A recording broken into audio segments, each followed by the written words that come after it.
ಅಕ್ಷರ ಸತ್ಯ ಜ್ಞಾನಾಮೃತ ಜಡಚೇತನ ವೇದ ಪ್ರಕಾಶ ಪ್ರಕರಣ 23 ಅದಕ್ಕೆ ಅರ್ಥ ಹೇಳ್ತಾರೆ. ವಿಷಯ ಇಚ್ಛಾಶಕ್ತಿ. ಇಚ್ಛೆ ಕೋರಿಕೆಗಳಿಂದ ಅನೇಕ ಪ್ರಕಾರದ ಕ್ರಿಯೆಗಳನ್ನು ಮಾಡುತ್ತಾ ಇರುತ್ತಾರೆ. ಯಾರು ಅಂದ್ರೆ ಮನುಷ್ಯರು, ಎಲ್ಲ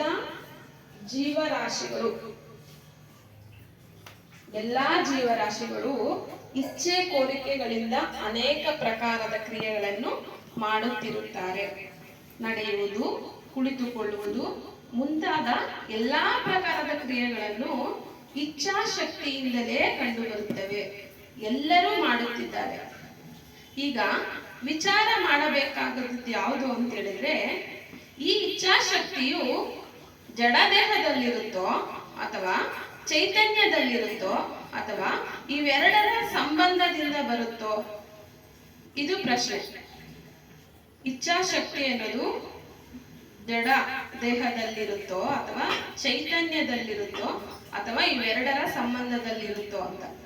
ಒಂದು ವರ್ಗದ ಗುರುಗಳು ಹೇಳ್ತಾರೆ, ಜಡ ದೇಹದಲ್ಲಿ ಇಚ್ಛಾಶಕ್ತಿ ಇದ್ದರೆ ಜಡದಲ್ಲಿ ಜ್ಞಾನವಿಲ್ಲ, ಆದ್ದರಿಂದ ಜಡ ದೇಹವು ಇಚ್ಛೆ ಮಾಡಲು ಸಾಧ್ಯವಿಲ್ಲ. ಯಾಕೆಂದರೆ ಆತರ ನೋಡೋದಾದ್ರೆ ಹೆಣದಲ್ಲೂ ಇಚ್ಛಾಶಕ್ತಿ ಇರ್ಬೇಕಲ್ವಾ ಅಂತ ಕೇಳ್ತಿದ್ದಾರೆ. ಅಲ್ಲಿಗೆ ಜಡದಲ್ಲಿ ಇಚ್ಛಾಶಕ್ತಿ ಇಲ್ಲ ಅಂತ ಆಯ್ತು. ಎರಡನೇ ವರ್ಗದ ಗುರುಗಳು ಹೇಳ್ತಿದ್ದಾರೆ, ಶುದ್ಧ ಚೈತನ್ಯದಲ್ಲಿ ಇಚ್ಛೆಯನ್ನು ಒಪ್ಪಿದರೆ ಮುಕ್ತ ಜೀವಿಗಳು ಇಚ್ಛೆ ಮಾಡಿ ಜಡ ದೇಹದ ಬಂಧನದಲ್ಲಿ ಬೀಳುತ್ತಾರೆ. ಶುದ್ಧ ಚೈತನ್ಯನು ಇಚ್ಛೆಯಲ್ಲಿ ಒಪ್ಪಿದರೆ, ಅಂದ್ರೆ ಚೈತನ್ಯನೇ ಇಚ್ಛೆ ಪಟ್ರೆ ಯಾವ್ದಾದ್ರೂ ದೇಹ, ಯಾವ ಜೀವಿಯ ದೇಹ ಆದ್ರೂ ಸರಿ, ಇಚ್ಛೆ ಮಾಡಿ ಆ ದೇಹದ ಬಂಧನದಲ್ಲಿ ಬೀಳ್ತಾನೆ ಅಂತ ಹೇಳ್ತಿದ್ದಾರೆ. ಆದ್ದರಿಂದ ಇಚ್ಛಾಶಕ್ತಿ ಪ್ರಕಟ ಮಾಡಿ ಜಡದೇಹ ಬಂಧನದಲ್ಲಿ ಬೀಳುವುದು ಅನಾದಿ ರೋಗವಾಗುತ್ತದೆ. ನೋಡಿ ಎಷ್ಟು ಚೆನ್ನಾಗಿ ಹೇಳಿದ್ದಾರೆ ಅಂತ ಹೇಳಿದ್ರೆ, ಶುದ್ಧ ಚೈತನ್ಯನ ಇಚ್ಛೆಯಿಂದನೇ ಯಾವ ಜೀವರಾಶಿಯ ದೇಹದಲ್ಲಾದ್ರೂ ಬರುತ್ತೆ ಚೈತನ್ಯ ಅಂತ ಹೇಳ್ತಿದ್ದಾರೆ. ಈ ತರ ಬರೋದು ಅನಾದಿ ಕಾಲದ ರೋಗನೇ ಆಗೋಗಿದೆ ಇದು ಅಂತ ಹೇಳ್ತಿದ್ದಾರೆ. ಅನಾದಿ ರೋಗ ಸ್ವರೂಪದಲ್ಲಿಯೇ ಸಿದ್ಧವಾಗುತ್ತದೆ. ಆದ್ದರಿಂದ ಉಪದೇಶ, ಜ್ಞಾನ ಸಾಧನೆ ಮತ್ತೆ ಮುಕ್ತಿ ಸಿದ್ಧವಾಗುವುದಿಲ್ಲ. ಯಾಕೆಂದ್ರೆ ಅನಾದಿ ಕಾಲದಿಂದನೂ ಈ ಒಂದು ಇಚ್ಛೆ ಪಡೋ ರೋಗ ಇದೆಯಲ್ಲ, ಅದು ತುಂಬಾ ದೃಢ ಆಗೋಗ್ಬಿಟ್ಟಿದೆ. ಇವನು ಮುಕ್ತಿಗೆ ಸಿದ್ಧ ಆಗ್ತಿಲ್ಲ, ಅದಕ್ಕೇನೆ ಅಂತ ಹೇಳ್ತಿದ್ದಾರೆ. ಶುದ್ಧ ಚೈತನ್ಯ ಜೀವಿಯಲ್ಲಿ ಇಚ್ಛೆಯನ್ನು ಒಪ್ಪುವುದು ಅನ್ಯಾಯದ ಪಕ್ಷವಾಗಿದೆ. ಶುದ್ಧ ಚೈತನ್ಯ ಜೀವಿಯಲ್ಲಿ, ಯಾಕೆ ಶುದ್ಧ ಚೈತನ್ಯ ಜೀವಿಯಲ್ಲಿ ಇಚ್ಛೆ ಪಡೋದನ್ನ ಒಪ್ಕೊಂಡಿದ್ದಾನೆ ಅಂತ ಹೇಳಿದ್ರೆ, ಅನ್ಯಾಯವಾದ ಪಕ್ಷವಾಗಿದೆ. ಇಚ್ಛೆ ಪಡ್ಲಿಲ್ಲ ಅಂದ್ರೆ ಅದು ಏನು ಪ್ರಯೋಜನ ಇಲ್ಲ. ಯಾವ ಮನುಷ್ಯ ಆದ್ರೂ ಅಷ್ಟೇ, ಇಚ್ಛೆ ಇಲ್ಲ ಅಂದ್ರೆ ಪ್ರಯೋಜನ ಇಲ್ಲ ಅನ್ನೋ ತರ ಆಗೋಗಿದೆ ಅಂತ ಹೇಳ್ತಿದ್ದಾರೆ.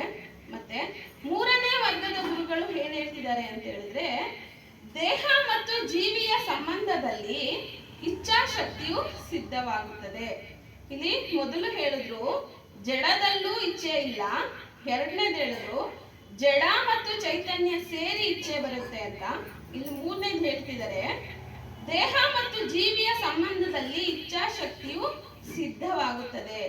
ಇಲ್ಲಿ ಹುಟ್ಕೊಳ್ಳುತ್ತೆ ಇಚ್ಛಾಶಕ್ತಿ ಅಂತ ಹೇಳ್ತಿದ್ದಾರೆ. ದೇಹ ಮತ್ತು ಚೈತನ್ಯ ಎರಡೂ ಇರೋ ಕಡೆ ಇಚ್ಛಾಶಕ್ತಿ ಇರುತ್ತೆ ಅಂತ ಹೇಳ್ತಿದ್ದಾರೆ. ಇದು ಎಲ್ಲರಿಗೂ ಪ್ರತ್ಯಕ್ಷವಾದದ್ದೇ ಆಗಿದೆ. ಇದನ್ನ ನಾವೆಲ್ಲರೂ ನೋಡ್ತಾ ಇದ್ದೀವಿ ಅಂತಾನೂ ಹೇಳ್ತಿದ್ದಾರೆ. ಅನೇಕ ಚೈತನ್ಯ ಜೀವಿಗಳು ಮತ್ತು 5 ಜಡ ತತ್ವ ಇವು ಪ್ರತ್ಯಕ್ಷವಾದದ್ದೇ ಆಗಿದೆ. ಎಲ್ಲಾ ಜೀವಿಗಳಿಗೂ, ಅನೇಕ ಚೈತನ್ಯ ಜೀವಿಗಳಿಗೂ ಜಡತತ್ವವಾದ ಈ ದೇಹ ಪ್ರತ್ಯಕ್ಷವಾಗಿ ಎಲ್ಲಾ ಜೀವಿಗಳಿಗೂ ಇದೆ ಅಂತ ಹೇಳ್ತಿದ್ದಾರೆ. ಅವುಗಳೆಲ್ಲದೆ ಹೇಳಲಿಕ್ಕೆ ಸಾಧ್ಯವೇ ಇಲ್ಲ. ಜಡ ದೇಹ ಇಲ್ಲ ಅಂತ ಹೇಳಿದ್ರೆ ಸಾಧ್ಯನೇ ಆಗಲ್ಲ ಅಂತ ಹೇಳ್ತಿದ್ದಾರೆ. ಪ್ರತ್ಯಕ್ಷವಾಗಿ ನರದೇಹದಲ್ಲಿ ಜೀವಿಗಳು ಸರ್ವ ಪ್ರಕಾರದ ಇಚ್ಛೆಗಳನ್ನು ಜಡ ಪದಾರ್ಥವಾದ 5 ವಿಷಯಾದಿಗಳಲ್ಲಿ ಮಾಡುತ್ತಾ ಇರುತ್ತಾರೆ. ಅಂದ್ರೆ ನಾವು ನೋಡ್ತಾನೆ ಇದ್ದೀವಿ, ಪ್ರತ್ಯಕ್ಷವಾಗಿ ಮನುಷ್ಯರು ಅಂದರೆ ನರದೇಹದಲ್ಲಿ ಜೀವಿಗಳು ಸರ್ವ ಪ್ರಕಾರದ ಎಷ್ಟೋ ತರ ಇಚ್ಛೆಗಳನ್ನ ಇಚ್ಛೆ ಪಟ್ಟು 5 ವಿಷಯಾದಿಗಳಿಗೆ ಮಾಡುತ್ತಾ ಇರುತ್ತಾರೆ. ಯಾವುದು 5 ವಿಷಯಾದಿಗಳು ಅಂತ ಹೇಳಿದ್ರೆ, ಪಂಚ ಇಂದ್ರಿಯಗಳು, ಪಂಚಭೂತಗಳಿಂದಾಗಿರೋ ಈ ದೇಹದಲ್ಲಿರುವ ಪಂಚ ಇಂದ್ರಿಯಗಳನ್ನ ನಾವು 5 ವಿಷಯಗಳು ಅಂತ ಹೇಳಿ ಅದರ ಮೇಲೆ ನಾವು ಎಲ್ಲಾ ಇಚ್ಛೆಗಳನ್ನ ಮಾಡ್ತಾ ಇದ್ದೀವಿ ಅಂತ ಹೇಳ್ತಿದ್ದಾರೆ. ಈ ವಿಷಯ ಎಲ್ಲರಿಗೂ ತಿಳಿಯುತ್ತದೆ. ಯಾಕೆಂದರೆ ಜಡದೇಹ ಮತ್ತೆ ಚೈತನ್ಯ ಜೀವಿಯ ಸಂಬಂಧದಿಂದ ಆಸಕ್ತಿ ರೂಪ ಬಂಧನವಾಗಿ ಇಚ್ಛೆಯಾಗಿದೆ. ಅಂದ್ರೆ ಜಡ ಮತ್ತು ಚೈತನ್ಯ ಎರಡೂ ಸೇರಿನೇ ಈ 5 ಇಂದ್ರಿಯಗಳ ಮೇಲೆ ಇಚ್ಛಾಶಕ್ತಿ ಜಾಸ್ತಿ ಆಗಿದೆ ಅಂತ ಹೇಳ್ತಿದ್ದಾರೆ. ಆದರೆ ದೇಹಧಾರಿ ಜೀವರಲ್ಲಿ ವಿಷಯಾನಂದ, ಅನಂತ ಅಹಂಕಾರ ರೂಪ ಅನೇಕ ಅಧ್ಯಾಸ ತಮ್ಮ ತಮ್ಮ ಅಹಂಕಾರದಲ್ಲಿ ಗುಪ್ತವಾಗಿದ್ದ ಕಾರಣ ಅನೇಕ ವೇಳೆ ಅಂದರೆ ಸಮಯದಲ್ಲಿ ಇಚ್ಛೆಯು ಆಗುತ್ತಿರುತ್ತದೆ. ನೋಡಿ, ನಮಗೆ ಗೊತ್ತಿಲ್ಲದೇನೆ ನಮ್ಮ ದೇಹ ಮತ್ತೆ ಚೈತನ್ಯ ಎರಡೂ ಸೇರುವಾಗ ಎಷ್ಟೋ ಇಚ್ಛಾಶಕ್ತಿಗಳು ಸೇರಿ ಅವೇನಾಗ್ತಿದೆ ಅಂತ ಹೇಳಿದ್ರೆ ವಿಷಯಕ್ಕೆ ಆನಂದ ಪಟ್ಟಿರ್ತೀವಿ. ಅನಂತ ಅಹಂಕಾರಕ್ಕೆ ಅದೇ ಕಾರಣ ಆಗಿರುತ್ತೆ. ಎಷ್ಟೋ ಅಧ್ಯಾಸಗಳಿಂದ ನಮ್ಮ ಒಳಗಡೆ ನಮ್ಮ ಅಂತಃಕರಣದಲ್ಲಿ ಇಚ್ಛೆ ಅನ್ನೋದು ಗುಪ್ತವಾಗಿರುತ್ತೆ ಅಂತ ಹೇಳ್ತಿದ್ದಾರೆ. ಅನೇಕ ವೇಳೆ ಎಷ್ಟೋ ಸಾರಿ ಅದು ಯಾವಾಗ ಬೇಕೋ ಸಮಯ ಸಂದರ್ಭ ನೋಡಿ ಅದು ಆಚೆ ಬರುತ್ತೆ. ಆ ಇಚ್ಛೆಗಳನ್ನ ಈಡೇರಿಸ್ಕೊಳ್ಳೋ ಪ್ರಯತ್ನ ಮಾಡುತ್ತೆ ಅಂತ ಹೇಳ್ತಿದ್ದಾರೆ. ಮನುಷ್ಯ ಜೀವಿಯು ಹೇಗೆ ಯಾವಾಗಲೂ ಇಚ್ಛೆ ಮಾಡಿ ಜಡದೇಹ ಬಂಧನದಲ್ಲಿ ಆಸಕ್ತಿ ಅಧ್ಯಾಸವನ್ನು ದೃಢ ಮಾಡಲಿಕ್ಕೆ ಶಕ್ತಿವಂತರಾಗಿದ್ದಾರೆಯೋ, ಅಂದ್ರೆ ಮನುಷ್ಯ ಜೀವಿಯು ಹೇಗೆ ಯಾವಾಗಲೂ ಇಚ್ಛೆ ಮಾಡಿ, ಅಂದ್ರೆ ಮನುಷ್ಯ ಜೀವಿ ಏನೆಲ್ಲ ಇಚ್ಛೆ ಪಡ್ತಾನೋ ಅದನ್ನೆಲ್ಲ ಏನ್ ಮಾಡ್ತಾನೆ, ದೃಢ ಮಾಡ್ಕೊಂಡ್ಬಿಟ್ಟಿರ್ತಾನೆ ಅಂತ ಹೇಳ್ತಿದ್ದಾರೆ. ವಿಷಯಾಸಕ್ತಿ ಅಂದ್ರೆ ನಮ್ಮಲ್ಲಿ ಇರ್ತಕ್ಕಂಥ ಯಾವುದು 5 ಪಂಚೇಂದ್ರಿಯಗಳು. ಅಂದ್ರೆ ಚರ್ಮದಿಂದ ಸುಖವನ್ನ ದೃಢ ಮಾಡ್ಕೊಂಡ್ಬಿಟ್ಟಿರ್ತಾನೆ, ನಾಲಿಗೆಯಲ್ಲಿ ರುಚಿಯನ್ನ ದೃಢ ಮಾಡ್ಕೊಂಡಿರ್ತಾನೆ, ಮೂಗಲ್ಲಿ ವಾಸನೆ ಸುವಾಸಗಳನ್ನ ದೃಢ ಮಾಡ್ಕೊಂಡಿರ್ತಾನೆ, ಅಂದ್ರೆ ಅದರಲ್ಲಿ ಸುಖ ಕಾಣ್ತಿರ್ತಾನೆ, ಕಣ್ಣಿನಲ್ಲಿ ಎಷ್ಟೋ ವಿಷಯಗಳು ಚಿತ್ರಗಳನ್ನ ನೋಡಿ ಸುಖ ಪಡ್ತಾ ಇರ್ತಾನೆ, ಕಿವಿಯಿಂದ ಈ ತರ ಶಬ್ದಗಳ ಸುಖವನ್ನ ಅನುಭವಿಸ್ತಿರ್ತಾನೆ. ಈ ತರ ಒಂದೊಂದು ಸುಖವನ್ನ ಅಧ್ಯಾಸದಲ್ಲಿ ದೃಢವಾಗಿ ಒಪ್ಕೊಂಡ್ಬಿಟ್ಟಿರ್ತಾನೆ. ಆದ ಕಾರಣ ಎಲ್ಲಾ ತರಹದ ಮಾನವರು ಕೂಡ ಬೇರೆ ಬೇರೆನೆ ಇವುಗಳಿಂದ ಏನೆಲ್ಲ ನಮ್ಗೆ ಅಧ್ಯಾಸ ಮಾಡಿರ್ತೀವೋ ಅವೆಲ್ಲವೂ ವಿಶೇಷ ಪ್ರೀತಿಯ ಕಾರಣ ಇದನ್ನೆಲ್ಲ ಮಾಡ್ತಾ ಇರ್ತಾನೆ ಅಂತ ಹೇಳ್ತಿದ್ದಾರೆ. ಹಾಗೆಯೇ ಅನೇಕ ದೇಹದ ಕಷ್ಟವನ್ನು ಕೂಡ ತಿಳಿದು ಪೂರ್ಣ ದೋಷ ದೃಷ್ಟಿಯಿಂದ ಆ ಬಂಧನದ ಆಸಕ್ತಿ ಅಧ್ಯಾಸವನ್ನು ತ್ಯಾಗ ಮಾಡ್ಲಿಕ್ಕೂ ಸಹ ಅವನಿಗೆ ಶಕ್ತಿ ಇದೆ ಅಂತ ಹೇಳ್ತಿದ್ದಾರೆ. ಯಾವ ತರ ನಾವು ಇಂದ್ರಿಯಗಳಿಂದ ಬರೀ ಸುಖಗಳನ್ನ ಮಾತ್ರ ಒಪ್ಕೊಂಡು ದೃಢ ಮಾಡ್ಕೊಂಡು ಕೂತಿದೀವೋ, ಅದೇ ತರ ಬೇರೆಯವ್ರಿಗೆ ಸಹಾಯ ಮಾಡೋದು, ಬೇರೆಯವ್ರ ದೋಷನ ತಿಳ್ಕೊಳ್ಳೋದು, ಬೇರೆಯವರ ಕಷ್ಟದಲ್ಲಿ ಸಹಾಯ ಮಾಡೋದು, ತ್ಯಾಗ ಮಾಡೋದು, ಈ ತರ ಅಭ್ಯಾಸಗಳನ್ನು ಮಾಡ್ಕೊಳ್ಳುವಂತ ಶಕ್ತಿ, ಇಚ್ಛೆ ಪಡುವಂತ ಶಕ್ತಿ ಚೈತನ್ಯಕ್ಕಿದೆ ಅಂತ ಹೇಳ್ತಿದ್ದಾರೆ. ಸ್ವಲ್ಪ ಸ್ವಲ್ಪನೇ ಮೆಲ್ಲನೆ ಎಲ್ಲಾ ಅಭ್ಯಾಸಗಳನ್ನು ಬಿಟ್ಟು ದೇಹ ರೂಪ ಜಡಬಂಧನದಿಂದ ಮನುಷ್ಯ ಜೀವಿಯು ಮುಕ್ತರಾಗಬಹುದು. ನೋಡಿ, ನಾವು ಒಳ್ಳೆಯದನ್ನ ಇಚ್ಛೆ ಮಾಡಿದ್ರೆ ಏನು, ಒಳ್ಳೆಯ ಇಚ್ಛೆಗಳಿಂದ ನಾವು ಮುಕ್ತರಾಗುವ ಎಲ್ಲ ಅವಕಾಶಗಳು ಇದೆ ಅಂತ ಗುರುಗಳು ಹೇಳ್ತಿದ್ದಾರೆ. ಆದ್ರೂ ಒಂದು ಪ್ರಶ್ನೆ ಅಂತ ಕೇಳ್ತಾನೆ ಶಿಷ್ಯ, ಏನದು ಅಂತ ಹೇಳಿದ್ರೆ, ದೇಹಧಾರಿ ಮನುಷ್ಯ ಜೀವಿಗಳು ತಮ್ಮ ತಮ್ಮ ಇಚ್ಛೆಯಿಂದ ಎಲ್ಲರೂ ಕ್ರಿಯೆ ಮಾಡಲು ಸ್ವತಂತ್ರರಾಗಿದ್ದಾರೆ. ಆದರೆ ದೇಹ ಬಂಧನದಿಂದ ಬಿಡುಗಡೆಯಾಗಲು ಏಕೆ ಕರ್ಮ ಮಾಡುವುದಿಲ್ಲ? ಯಾಕೆ ಇಲ್ಲಿ ಕೇಳ್ತಿದ್ದಾರೆ ನೋಡ್ರಿ, ದೇಹಧಾರಿ ಮನುಷ್ಯ ಜೀವಿಗಳು ತಮ್ಮ ತಮ್ಮ ಇಚ್ಛೆಯಿಂದ ಎಲ್ಲಾ ಕೆಲಸಗಳನ್ನ ಸ್ವಾತಂತ್ರ್ಯವಾಗಿ ಮಾಡ್ತಿದ್ದಾರೆ. ಆದ್ರೆ ಈ ದೇಹ ನನಗೆ ಬೇಡ ಅಂತ ಯಾವ ಚೈತನ್ಯನು ಕರ್ಮ ಮಾಡ್ತಿಲ್ಲ. ಯಾಕೆ ಈ ದೇಹ ಬೇಡ ಅಂತ ಯಾಕೆ ಹೇಳ್ತಿಲ್ಲ ಅಂತ ಕೇಳ್ತಿದ್ದಾರೆ. ಅದಕ್ಕೆ ಗುರುಗಳು ಹೇಳ್ತಾರೆ, ಪ್ರಾರಬ್ಧ ಕರ್ಮ ಮತ್ತೆ ಜಡ ತತ್ವದ 5 ವಿಷಯ ಅನೇಕ ಜಡ ಪದಾರ್ಥಗಳಲ್ಲಿ ದೃಢವಾಗಿ ಒಪ್ಪಿಕೊಂಡಿರುವ ನಾಶವಾಗುವ ಅನೇಕ ಸುಖದ ಅಭ್ಯಾಸಗಳನ್ನ ನಾವೇನ್ ಮಾಡ್ಕೊಂಡಿದೀವಿ ಅಂದ್ರೆ, ಈ ಇಂದ್ರಿಯಗಳಲ್ಲಿ ನೋಡಿದ್ವಲ್ಲ ಒಂದೊಂದೇ ಸುಖಗಳು, ಅದನ್ನೆಲ್ಲ ತುಂಬಾ ದೃಢ ಮಾಡ್ಕೊಂಡ್ಬಿಟ್ಟಿದೀವಿ. ನಂದೇ ಈ ದೇಹ, ನಂದೇ ಈ ಕಣ್ಣು, ನಂದೇ ಈ ಚರ್ಮ, ಇವೆಲ್ಲದಿಂದ ಸಿಗೋ ಸುಖಗಳೆಲ್ಲ ನಂದೇ, ಶಾಶ್ವತ, ದೃಢ ಅಂತ ಎಲ್ಲವನ್ನ ನಾವು ಒಪ್ಕೊಂಡ್ಬಿಟ್ಟಿದೀವಿ.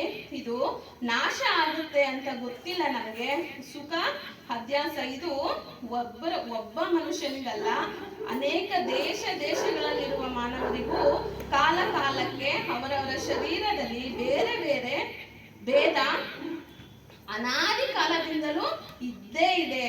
ಎಲ್ಲಾ ತರ ಬೇರೆ ದೇಶಗಳಲ್ಲೂ ಕೂಡ, ಎಲ್ಲಾ ಕಾಲಗಳಲ್ಲೂ ಕೂಡ, ಎಲ್ಲಾ ಶರೀರಗಳಲ್ಲೂ ಕೂಡ ಈ ತರ ಇಚ್ಛೆಗಳನ್ನ ಅಭ್ಯಾಸ ಮಾಡಿ ಮಾಡಿ ದೃಢ ಮಾಡ್ಕೊಂಡು ಕೂತಿದೀವಿ.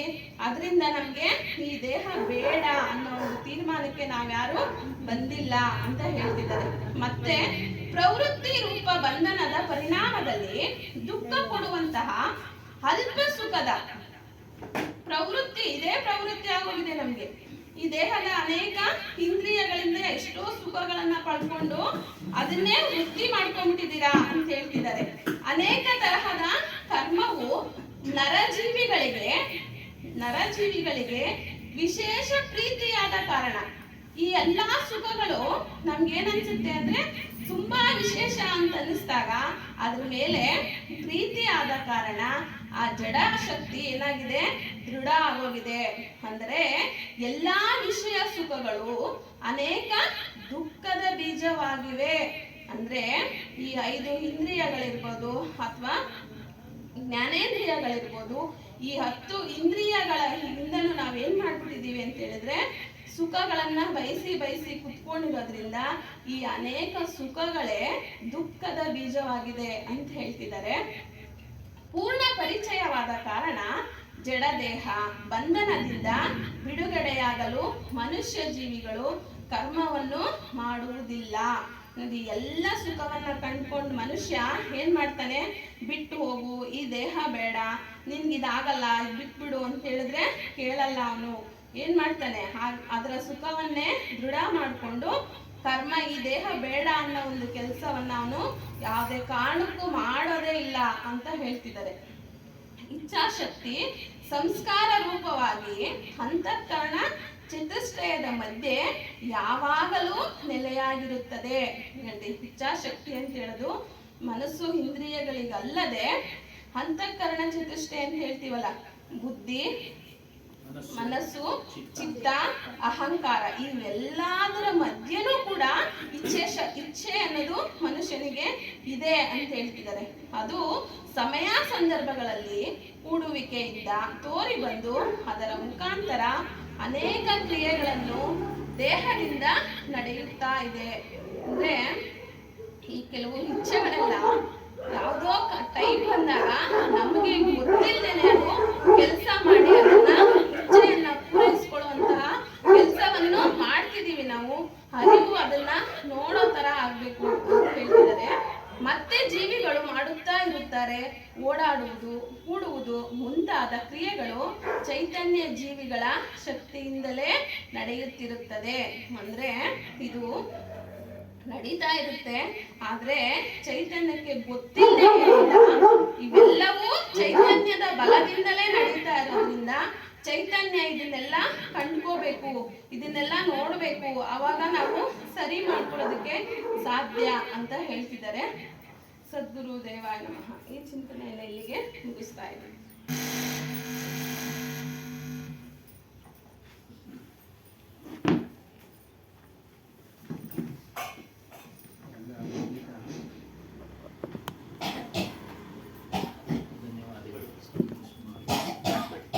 बोलिए श्री सत्यनामानि कबीर साहेब की जय, सद्गुरु श्री हनुमान साहेब की जय, गुरु माता जी की जय, सर्व संत महंत की जय. ಪೂಜ್ಯರು ಪ್ರಾತಸ್ಮರಣೀಯರು ಸದ್ಗುರುಗಳಾದಂಥ ಸದ್ಗುರು ಶ್ರೀ ಹನುಮಾನ್ ಸಾಹೇಬರ ದಿವ್ಯಚರಣೆಗಳು ವಂದಿಸುತ್ತಾ, ಗುರುಮಾತಾಜಿಯವರ ದಿವ್ಯಚರಣೆಗಳು ವಂದಿಸುತ್ತಾ, ನೆರೆದಿರುವ ಎಲ್ಲ ಭಕ್ತಿ ಮಾತೆಯರಿಗೆ ಮನೆಯರಿಗೆ ವಂದಿಸುತ್ತಾ ಸತ್ಸಂಗ ಕಾರ್ಯಕ್ರಮ ಪ್ರಾರಂಭ ಮಾಡೋಣ. ವಿಷಯ ದುಃಖಮಯ ಸಂಸಾರ ಸಮುದ್ರ. ಅವರು ಸುಖ ಸ್ವರೂಪ ರಾಮ್, ಸುಖ ಸ್ವರೂಪ ರಾಮ್, ಸುಖ ಸ್ವರೂಪ ರಾಮ್. पद्य अंबु की राशि समुद्र की काई, रवि शशि कोटि 33 पाई, बबर जाल में आसन मांडा, चाहता सुख दुख संग न चाड़ा, दुख को मर्म न काहू पाया, बहुत भांति के जग बरमाया, आप ही बावर आप सयाना, हृदय बसई ते ही राम न जाना, ते ही हरि ते ही ठाकुर ते ही हरि के दास, ना यम का भया ना ಜಾಮೀನು ಮಾಮಿನಿ ಚಲಿ ನಿರಾಸ. ಈ ಒಂದು ರಮೈನಿ ಅಂದ್ರೆ ಪದ್ಯ. ಅಲ್ಲಿ ಹೇಳಿದ್ರಲ್ಲ, ಅರ್ಥವಾಗಿ ಇದನ್ನ ಇಂಪಾಗಿ ಹೇಳ್ಬೋದು, ಅದನ್ನ ಆ ಕಡೆ ಎಲ್ಲ ಹೇಳ್ತಾರೆ. ಅವ್ರಿಗೆ ಚೆನ್ನಾಗಿ ಭಾಷೆ ಚೆನ್ನಾಗಿ ಭಾಷೆ ಪ್ರಾಬಲ್ಯ ಇದೆ, ಹಾಗಾಗಿ ಅದನ್ನ ಹೇಳ್ತಾರೆ. ನಮ್ಮ ಸ್ವಾಮಿಗಳು ಅವ್ರ ಆಗವಾಗಿ ಹೇಳೋರು, ನಾವು ಪಾಠ ಹೇಳ್ಕೊಂಡು ನಂಗೆ ಹೇಳ್ಕೊಂಡು ಹೋದ್ವಿ, ಅಷ್ಟೇ ವ್ಯತ್ಯಾಸ. ಅದರ ಅರ್ಥ ತಿಳಿಸ್ತಾ ಇದ್ದಾರೆ. ಇಲ್ಲಿ ದುಃಖಮಯ ಸಂಸಾರ ಸಮುದ್ರ, ಅರ್ಥ ತಿಳ್ಕೊಂಡ್ರೆ ಮೇನ್ ದುಃಖಮಯ. ಈ ಸಂಸಾರ ಅನ್ನೋದನ್ನ ಸಮುದ್ರಕ್ಕೆ ಹೋಲಿಸಿದ್ದಾರೆ. ಈ ದುಃಖಮಯ ಸಂಸಾರವನ್ನ ಸಮುದ್ರಕ್ಕೆ ಹೋಲಿಸಿದ್ದಾರೆ. ಸಮುದ್ರದಲ್ಲಿ ನೀರಿನ ರಾಶಿ ಎಷ್ಟಿದೆ? ಬೇಕಾದಷ್ಟಿದೆ. ಅಪಾರವಾದ ನೀರಿನ ರಾಶಿ ಇದೆ, ಅದನ್ನ ಸಮುದ್ರ ಅಂತಾರೆ. ಗಂಗಾ ನದಿನ ಸಮುದ್ರ ಅನ್ನೋದಿಲ್ಲ, ಗಂಗಾ ನದಿನ ಸಮುದ್ರ ಅನ್ನೋದಿಲ್ಲ. ಆದ್ರೆ ಸಮುದ್ರದ ತರ ಇದೆ ನೋಡಪ್ಪ, ಎಷ್ಟು ವಿಶಾಲವಾಗಿದೆ ಅಂತಾರೆ ಗಂಗಾ ನದಿನ. ಹಾಗೆ ಸಮುದ್ರನೇ ಬೇರೆ, ನದಿನೇ ಬೇರೆ. ಈ ಸಂಸಾರ ಅನ್ನೋದು ಸಮುದ್ರಕ್ಕೆ ಸಮಾನ, ಸಮುದ್ರಕ್ಕೆ ಸಮಾನ. ಈ ಸಂಸಾರದ ವಿಚಾರ ತಿಳಿಸ್ತಾರೆ. ಎರಡು ವಿಚಾರ ತಿಳಿಸ್ತಾರೆ. ಬವರ ಜಾಲ್ ಬಗು ಜಾಲ್ ಅಂತ. ಜಾಲ್ ಅಂದ್ರೆ ಬಲೆ, ಜಾಲ್ ಅಂದ್ರೆ ಬಲೆ. ಬವರ್ ಅದರ ಪ್ರತ್ಯೇಕ ಅರ್ಥ ಬಂದು ಸುಳಿ, ನೀರಿನಲ್ಲಿ ಸುಳಿ ಉಂಟಾಗುತ್ತಲ್ಲ, ಸುಳಿ. ಅದ್ರ ಬಗ್ಗೆ ಹೇಳ್ತಾರೆ. ಬವರ್ ಜಾಲ್ ಅನ್ನು, ಮನುಷ್ಯ ಬವರ್ ಜಾಲ್ನಲ್ಲಿ ಸಿಕ್ಕಿ ಹಾಕೊಂಡಿದ್ದಾನೆ. ಏನು ಅಂತ ಅಂದ್ರೆ ಪ್ರಾಣಿ ಪದಾರ್ಥಗಳ ಮೋಹ. ಮೋಹ, ಪ್ರಾಣಿ ಪದಾರ್ಥಗಳು ಅಂದ್ರೆ ನಮ್ಮ ಪರಿವಾರನೇ. ಹೆಂಡತಿ, ಗಂಡ, ಮಕ್ಕಳು, ಮೊಮ್ಮಕ್ಕಳು, ಮರಿ ಮಕ್ಕಳು, ಎಷ್ಟು ದೊಡ್ಡ ಕುಟುಂಬ ಅಲ್ವರ? ಇವೆಲ್ಲ ಪರಿವಾರ. ಇನ್ನು ಪದಾರ್ಥಗಳು, ಮನುಷ್ಯ ಬುದ್ಧಿ ಬಂದಾಗಿಂದ ಅವನು ಮರಣ ಆಗುವವರೆಗೂ ಎಷ್ಟು ಪದಾರ್ಥಗಳನ್ನ ನೋಡ್ತಾನೆ? ಲೆಕ್ಕವಿಲ್ಲದಷ್ಟು ಪದಾರ್ಥಗಳನ್ನ ನೋಡ್ತಾನೆ. ಮೊಬೈಲ್ ನೋಡಿದ್ವಾ ನಾವು ಸಣ್ಣ ಹುಡುಗರಿಗೆ? ಇಲ್ಲ. ಟಿವಿ ನೋಡಿದ್ವಾ ನಾವು? ಇಲ್ಲ. ಏನೇನೋ ಬೆಳೆದು ಬಂದ್ಬಿಟ್ಟಿದೆ ನೋಡಿ. ಹೀಗೆ ಪದಾರ್ಥಗಳು ಸಮುದ್ರ ಇದ್ದಂಗೆ. ಇದು ಬವರ್ಜಾಲ್ ಅಂದ್ರೆ ಈ ಪದಾರ್ಥಗಳನ್ನ ಬೇಕು ಬೇಕು ಎಂಬ ಇಚ್ಛೆಯಿಂದ, ಹೇಳಿದ್ರಲ್ಲ ಇಚ್ಛಾಶಕ್ತಿ, ಅದನ್ನ ಪಡಿಬೇಕು ಅನ್ನೋ ಇಚ್ಛಾಶಕ್ತಿಯಿಂದ, ಇಚ್ಛೆಯಿಂದ ಅದರ ಸುಳಿಯೊಳಗೆ ಸಿಕ್ಕಾಕೊಂಡು ಮೇಲಿಗೆ ಬರದೆ ಅದರಲ್ಲೇ ಸುತ್ತಾ ಇದ್ದಾನೆ, ಅದರಲ್ಲೇ ಸುತ್ತಾ ಇದ್ದಾನೆ, ಅದರಲ್ಲೇ ಸುತ್ತಾ ಇದ್ದಾನೆ. ಮೇಲಿಗೆ ಬರ್ಲಿಕ್ಕೆ ಅವನಿಗೆ ಅವಕಾಶನೇ ಇಲ್ಲ. ಇದೆ ಹೇಳಿದ್ರಲ್ಲ, ಇಚ್ಛೆಯನ್ನ ಹಿಂದಕ್ಕೆ ತೆಗೆದುಕೊಳ್ಬೇಕು. ಪದಾರ್ಥಗಳ ಮೇಲೆ ಇರೋ ಇಚ್ಛೆಯನ್ನ ನಿಯಂತ್ರಣ ಮಾಡಿ ತನ್ನನ್ನ ತಾನು ತಿಳಿಯೋ ಕಡೆ ತೆಗೆದುಕೊಳ್ಬೇಕು ಮನಸ್ಸು. ಈ ಮನಸ್ಸು ಬುದ್ಧಿ ಚಿತ್ತ ಇವಕ್ಕೆ ಅಹಂಕಾರ ಚೈತನ್ಯ ಶಕ್ತಿ ಕೊಡೋದು ಯಾವುದು ಅಂದ್ರೆ ನಮ್ಮ ಸ್ವರೂಪ, ನಮ್ಮ ಅರಿವು. ಅದ್ರ ಕೆಲಸ ಅದು ಮಾಡ್ತಾ ಇರುತ್ತೆ. ಆದ್ರೆ ಮನುಷ್ಯ ಏನ್ ಮಾಡ್ತಾನೆ, ಇಚ್ಛಾಶಕ್ತಿಯನ್ನ ಪ್ರಯೋಗ ಮಾಡಿ ತನಗೆ ಬೇಕನ್ಸಿದ್ದೆಲ್ಲ ಎಲ್ಲಾ ಪದಾರ್ಥಗಳನ್ನ ಪಡಿತಾನೆ. ಪಡೆಯೋದು ತಪ್ಪಲ್ಲ, ಜೀವನಾವಶ್ಯಕವಾಗಿ ವಸ್ತುಗಳು ಬೇಕು ನಮ್ಗೆ. ಒಬ್ಬ ವ್ಯಕ್ತಿಗೆ ವಯಸ್ಸಾದ್ಮೇಲೆ, ವಯಸ್ಸಿಗೆ ಬಂದ್ಮೇಲೆ ಮದುವೆ, ನಂತರ ಮಕ್ಕಳು ಎಲ್ಲ ಇಚ್ಛೆ ಪಟ್ಟೆ ಅವ್ನು ಮಾಡ್ಕೊಳ್ಳೋದು. ಕೆಲವ್ರಿಗೆ ಆ ಇಚ್ಛೆ ಇರೋದಿಲ್ಲ ನೋಡಿ, ಸನ್ಯಾಸಿಗಳಾಗ್ಬಿಡ್ತಾರೆ ನೋಡಿ, ಅವ್ರಿಗೆ ಆ ಕಡೆ ಇಚ್ಛೆ, ಅದು ಇಚ್ಛೆನೆ. ಅದೇ ಹೇಳ್ತಾ ಇದ್ದೀನಿ, ಆ ಕಡೆ ಇಚ್ಛೆ, ಅದೇನೆ ಹೇಳ್ತಾರೆ, ಅದು ಇಚ್ಛೆನೆ ಅಂತ ನಾನು ಹೇಳ್ತಾ ಇರೋದು, ಅದು ಇಚ್ಛೆನೆ. ಅವ್ರಿಗೆ ಈ ಕಡೆ ಮುಕ್ತಿನ ಇಚ್ಛೆ ಪಡುವಂತ ಹೇಳೋದು ಗುರುಗಳು. ಅಷ್ಟೇ, ಮುಕ್ತಿ ಅನ್ನೋದು ಇಚ್ಛೆನೆ. ಇಚ್ಛೆನೆ, ಎಲ್ಲ ಇಚ್ಛೆನೆ, ಇಲ್ಲ ಅಂತ ಹೇಳಿಲ್ಲ. ಶಕ್ತಿ ಜಾಸ್ತಿ. ಹೌದು, ಇಚ್ಛಾಶಕ್ತಿ. ಆ ಇಚ್ಛಾಶಕ್ತಿ ಇದ್ರೇನೆ ಮನುಷ್ಯರು ನಾವೆಲ್ಲ ಇಲ್ಲಿ ಬಂದು ಸೇರಕ್ ಸಾಧ್ಯ. ಇಚ್ಛೆ ನಮ್ಗೇನೋ ಇಲ್ಲಿ ಸತ್ಸಂಗ ನಡೆಯುತ್ತೆ, ಇಲ್ಲಿ ಕೇಳಬೇಕು, ಏನೋ ಒಂದೆರಡು ಕಿವಿಗೆ ಹಾಕೊಳ್ಬೇಕು, ಇಚ್ಛೆ. ಯಾಕೆ ಇಚ್ಛೆ ಯಾಕೆ ಬರುತ್ತೆ ಅಂದ್ರೆ ಆನಂದ ಉಂಟಾಗಿರುತ್ತೆ ಅದರಲ್ಲಿ, ಸ್ವಲ್ಪ ಸತ್ಸಂಗದಲ್ಲಿ ಆನಂದ ಸ್ವಲ್ಪ ತಾತ್ಕಾಲಿಕ ಅಲ್ಲ, ಈ ಆನಂದ ಇರುತ್ತೆ, ನೀವು ಶಾಶ್ವತವಾಗಿ ಮಾಡ್ಕೊಬೋದು. ನೀವು ತಾತ್ಕಾಲಿಕ ಮಾಡ್ಕೊಂಡ್ರೆ ತಾತ್ಕಾಲಿಕ ಅಲ್ಲ, ತಾತ್ಕಾಲಿಕ ಆದ್ಮೇಲೆ ತಿರ್ಗಾ ಮನೆಗೆ ಹೋಗ್ತೀವಲ್ಲ, ಇಲ್ಲೇ ಕುತ್ಕೊಂಡ್ಬಿಡ್ತೀವಿ. ಈ ಆನಂದ ಅಷ್ಟು ಆನಂದ ಐತೆ, ಹಾ ಈ ಆನಂದ ಸ್ವಲ್ಪ ಹೊತ್ತು ನಮ್ಗೆ ಅದು ಆನಂದ ಕೊಡ್ತಾ ಐತಿ. ಈಗ ಹೌದು ಸ್ವಾಮಿ, ಗೊತ್ತಾಯ್ತಾ? ಆಮೇಲೆ ಇದು ಸ್ವಲ್ಪ ಹೊತ್ತು ಆದ್ಮೇಲೆ ಮನೆಗೆ ಹೋಗೋದ್ ಕಡೆ ಆನಂದ ಬರ್ತೈತಿ. ಮನೆಗೆ ಹೋಗೋದು ಆನಂದ, ಅದನ್ನ ನೀವು ನಿಯಂತ್ರಣ ಮಾಡ್ಕೊಳ್ಬೇಕು, ವಿಚಾರ ಮಾಡ್ಬೇಕು. ಈ ಸತ್ಸಂಗನ ಮೆಲುಕು ಆಗ್ತಾ ಇದ್ರೆ ಆನಂದ ಇರುತ್ತೆ. ಇದ್ರ ಮೂಲಕ ಶಾಶ್ವತವಾದ ಆನಂದ ನೀವು ಪಡಿಬಹುದು. ಅದೇ ಉದ್ದೇಶ, ಅದೇ ಇಚ್ಛೆ. ಅಲ್ಲೇ ಮನೆಗೆ ಹೋಗೋದು ಬೇಡ ಅಂತ ಹೇಳ್ತಾ ಇಲ್ಲ, ನೀವು ಮನೆಗೆ ಹೋಗ್ಲೇಬೇಕು, ನಿಮ್ ಕೆಲಸ ಕಾರ್ಯಗಳನ್ನ ನೆರವೇರಿಸಲೇಬೇಕು, ಮಾಡ್ಲೇಬೇಕು, ಅದು ಇಚ್ಛೆನೆ. ಅದರಲ್ಲಿ ಸಿಗತಕ್ಕಂತ ಆನಂದಗಳು ತಾತ್ಕಾಲಿಕ. ಸತ್ಸಂಗದಿಂದ ಸಿಗತಕ್ಕಂತ ಆನಂದ ನಮ್ಮನ್ನ ಶಾಶ್ವತ ಆನಂದ ಕಡೆ ತೆಗೆದುಕೊಂಡು ಹೋಗುತ್ತೆ. ಸತ್ಸಂಗದಿಂದ ಸಿಗತಕ್ಕಂತ ಆನಂದ, ನೋಡಿ ಸತ್ಸಂಗದಲ್ಲಿ ಹಿಂಗೆ ಹೇಳ್ತಾ ಇದ್ದಾರೆ, ಶಾಶ್ವತವಾದ ಆನಂದ ಇದೆ ಅಂತೆ, ಅದನ್ನು ಪಡೆಯೋದಕ್ಕೆ ನಾವು ಆ ಮಾರ್ಗವನ್ನ ಅನುಸರಿಸೋಣ ಅಂತೇಳಿ ಆ ಕಡೆ ತೆಗೆದುಕೊಂಡು ಹೋಗುತ್ತೆ ಮನಸ್ಸು. ಹಾಗಂತೇಳಿ ಮನೆ ಇಚ್ಛೆಗಳನ್ನ ಬಿಡೋದಿಲ್ಲ, ಅದನ್ನ ನಿರ್ವಹಣೆ ಮಾಡ್ತಾ ಇರುತ್ತೆ. ಜೊತೆಗೆ ಇದು ಸಹ ಸಾಗ್ತಾ ಇರುತ್ತೆ. ಈ ಇಚ್ಛೆನ ಯಾರು ವ್ಯಕ್ತಪಡಿಸ್ತಾ ಇಲ್ಲ, ಅನುಭವಿಸ್ತಾ ಇದೀವಿ. ಬೇರೆ ಯಾರು ಯಾಕೆ ವ್ಯಕ್ತಪಡಿಸ್ತಾ ಇಲ್ಲ ಅಂತಂದ್ರೆ ಅವ್ರಿಗೆ ಈ ವಿಚಾರಗಳು ಗೊತ್ತಿಲ್ಲ. ಸತ್ಸಂಗದಿಂದ ಏನು ಸಿಗುತ್ತೆ ಅನ್ನೋದು, ಇದ್ರ ಮೂಲಕ ನಾವು ಯಾವುದನ್ನ ಪಡಿಬೋದು ಅನ್ನೋದು ತಿಳಿದೇ ಇಲ್ದಿರೋದ್ರಿಂದ ಅವರೆಲ್ಲರೂ ಏನ್ ಮಾಡ್ತಾ ಇದ್ದಾರೆ, ಬೇರೆ ಕಡೆ ಹೋಗ್ತಾ ಇದ್ದಾರೆ. ಅಲ್ಲೋದ್ರೆ ನಮ್ಗೇನೋ ಕಷ್ಟ ಪರಿಹಾರ ಆಗುತ್ತೆ, ಅದು ಇಚ್ಛೆನೆ. ಅದು ಆಗುತ್ತೋ ಬಿಡುತ್ತೋ ಪ್ರಶ್ನೆ ಬೇರೆ. ಆದ್ರೂ ಆಗುತ್ತೆ ಕೆಲವ್ರಿಗೆ ಆಗೋದಿಲ್ಲ.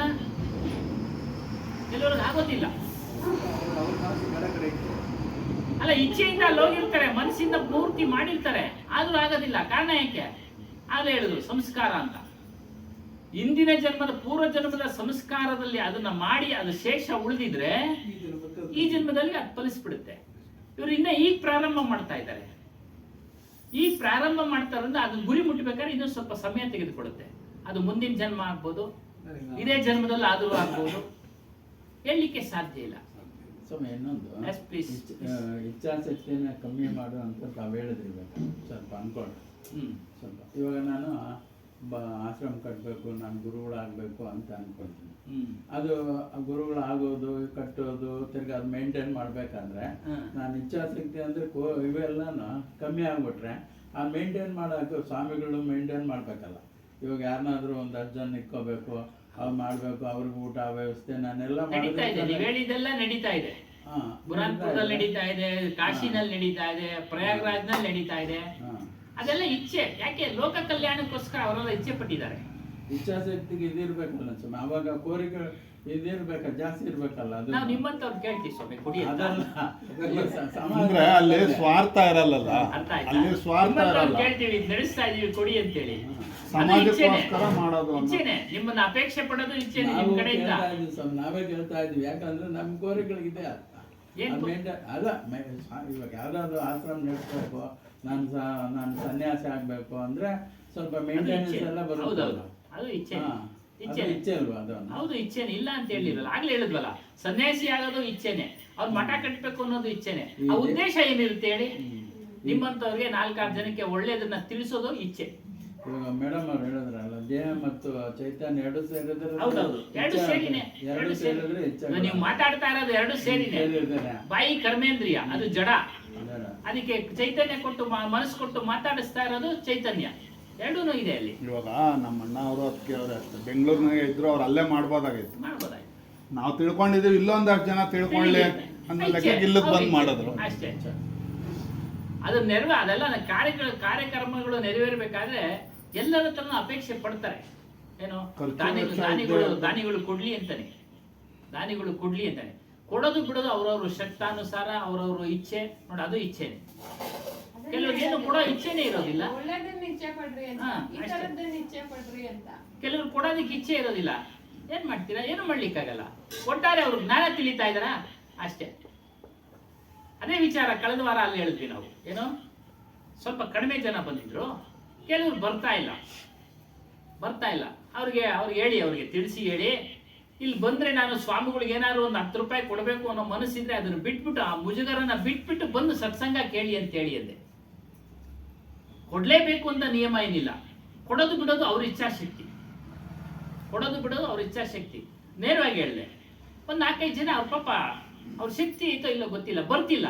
ಅವ್ರ ಮನಸ್ಸಿನಲ್ಲಿ ಏನಿರ್ಬೋದು, ಅಲ್ಲಿಗೆ ಹೋದ್ರೆ ಒಂದು 10 ರೂಪಾಯಿ ಅವ್ರು ಕೊಡ್ಬೇಕನ್ನೋ, ಎಲ್ಲರೂ ಕೊಡ್ತಾ ಇರ್ತಾರೆ, ಮುಜುಗರ ಆಗುತ್ತೆ. ಆವಾಗ ನೇರವಾಗಿ ಹೇಳಿದೆ, ಅವ್ರಿಗೆಲ್ಲ ಬರೇಳಿ, ಸಿಕ್ಕಿದ್ರೆ ಕೊಡೋ ಅಗತ್ಯ ಏನಿಲ್ಲ. ದಕ್ಷಿಣೆ ಕೊಡ್ಲೇಬೇಕು ಅಂತ ನಿಯಮ ಏನಿಲ್ಲ. ದಕ್ಷಿಣೆ ಅಂದ್ರೆ ಹಣವನ್ನ ಅಪೇಕ್ಷೆ ಮಾಡತಕ್ಕಂತ ಸಾಧುನೇ ಅಲ್ಲ ಅಂತ ಇವ್ರು ಹೇಳಿದ್ದಾರೆ. ಸಾಧುನೇ ಅಲ್ಲ. ಅವ್ರಿಗೆ ಇಚ್ಛೆ ಇರುತ್ತೆ, ಕೊಟ್ರೆ ನಾವು ಏನಾದ್ರು ಕಟ್ಸನ್ನ ಮಾಡೋಣ ಅಂತ ಇರುತ್ತೆ. ಕೊಡೋದು ಬಿಡೋದು ಅವ್ರಿಗೆ ಸೇರಿದ್ದು. ಅದೆಲ್ಲೋ ಬರುತ್ತೆ ಬಿಡಿ, ಅದು ಬಂದೇ ಬರುತ್ತೆ. ಸೂಪರ್ ಪವರ್ ಜ್ಞಾನ. ಹಂಗೆ ಅವರ ಇಚ್ಛಾಶಕ್ತಿ. 10 ರೂಪಾಯಿ 20 ರೂಪಾಯಿ ಏನು ಬರಲ್ಲ, ಅಷ್ಟು ಬೆಲೆ ಬಾಳೋದು. ಹಂಗೆ ಅವ್ರ ಶಕ್ತಾನುಸಾರ ಕೊಟ್ರೆ ಕೊಡ್ಬೋದು, ಬಿಟ್ರೆ ಬಿಡ್ಬೋದು. ಆ ರೀತಿ ಹೇಳಿದೆ. ಯಾಕೆ ಅವ್ರು ಮುಜುಗರ ಇರುತ್ತೆ, ವ್ಯವಸ್ಥೆ ಹೆಂಗಿರುತ್ತೋ ಗೊತ್ತಿರೋದಿಲ್ಲ, ಒಬ್ಬೊಬ್ಬರ ಪರಿಸ್ಥಿತಿ ಹಂಗಿರುತ್ತೆ. ಅದು ನಾವು ಅದನ್ನ ಅಪೇಕ್ಷೆ ಪಡಬಾರ್ದು. ನೋಡಿ, ಅದು ಇಚ್ಛೆ ಪಡಬಾರ್ದು ಸ್ವಾಮಿ. ಅದಕ್ಕೆ ರೀತಿಯಾಗಿ ಏನ್ ಮಾಡ್ತಾನೆ, ಮನುಷ್ಯ ಇಚ್ಛೆ ಪಟ್ಟು ಪ್ರಾಣಿ ಪದಾರ್ಥಗಳಲ್ಲಿ ಮೋಹದಲ್ಲಿ ತೊಡಗಿ ಈ ಒಂದು ಬವರ್ಜಾಲ್ ಸುಳಿಯಲ್ಲಿ ಸಿಕ್ಕಿದಾನೆ. ಮತ್ತು ಬಗುಜಾಲ್, ಒಂದು ಶಬ್ದಕ್ಕೆ ಅರ್ಥ. ಬಗುಜಾಲ್ ಅಂದ್ರೆ ವಾಣಿಜಾಲಗಳು. ಇಲ್ಲಿ ಹೇಳ್ತಾ ಇದ್ದಾರೆ ಏನು, ನಮ್ಮ ದೇವರು ದೊಡ್ಡವನು ಅಂತ ಹೇಳ್ತಾರೆ ಇಲ್ಲಿ. ಕೈವಾರ ತಾತಯ್ಯನವರು ಹೇಳ್ತಾರೆ, ನಮ್ಮ ದೇವರು ದೊಡ್ಡವನು. ಯಾರು? ಈಶ್ವರ ನಮ್ಮ ದೇವರು ದೊಡ್ಡವನು ಅಂತ ಇವರು, ವಿಷ್ಣು ನಮ್ಮ ದೇವರು ದೊಡ್ಡವನು ಅಂತ ಇವರು. ಹೀಗಾಗಿ ಇವೆಲ್ಲ ಶಾಸ್ತ್ರಜಾಲಗಳು. ಬಗುಜಾಲ ಅಂದ್ರೆ ಶಾಸ್ತ್ರಜಾಲಗಳು. ಶಾಸ್ತ್ರ ಅಂದ್ರೆ ಬರವಣಿಗೆಗಳು, ಬರೆದಿರತಕ್ಕಂಥದ್ದು ವಿಚಾರ, ಬರವಣಿಗೆಯಲ್ಲಿ ತಿಳಿಸಿರ್ತಕ್ಕಂಥ ವಿಚಾರ. ಏನು, ಯಾವುದೇ ಒಂದು ಪೂಜೆ ಪುನಸ್ಕಾರ ಮಾಡಿಬಿಟ್ರೆ ನಮ್ಗೆ ಸ್ವರ್ಗ ಸಿಗುತ್ತೆ, ವೈಕುಂಠ ಸಿಗುತ್ತೆ, ಕೈಲಾಸ ಸಿಗುತ್ತೆ ಅನ್ನೋ ಒಂದು ಪದಗಳನ್ನ ಬರೆದಿರ್ತಕ್ಕಂಥದ್ದು. ಅದು ಬಲೆ. ಮನುಷ್ಯನು ಈ ಎರಡೂ ಬಲೆಗಳಲ್ಲಿ ಸಿಕ್ಕಿಕೊಂಡು ದುಃಖ ಪಡ್ತಾ ಇದ್ದಾನೆ. ಮತ್ತು ಹೇಳ್ದಂಗೆ ಅವುಗಳಲ್ಲೇ ಆಸಕ್ತಿಯನ್ನ ಇಟ್ಟು, ಇಚ್ಛೆಯನ್ನ ಇಟ್ಟು ಅದರಲ್ಲೇ ಕುಳಿತುಕೊಂಡ್ಬಿಟ್ಟಿದ್ದಾನೆ. ಅದರಿಂದ ಹೊರಗಡೆ ಬರಲಿಕ್ಕೆ ಅವನು ಪ್ರಯತ್ನ ಪಡ್ತಾ ಇಲ್ಲ. ಏನೋ ಈ ಭವರ್ಜಾಲದಿಂದ ಹೊರಗಡೆ ಬರಕ್ಕೆ ಪ್ರಯತ್ನ ಪಡ್ತಾ ಇಲ್ಲ. ವಾಣಿಜಾಲ, ಬಗುಜಾಲದಿಂದ ಬರೋದಕ್ಕೆ ಪ್ರಯತ್ನ ಪಡ್ತಾ ಇಲ್ಲ. ಶಾಸ್ತ್ರಗಳ ಅಧ್ಯಯನದಲ್ಲೇ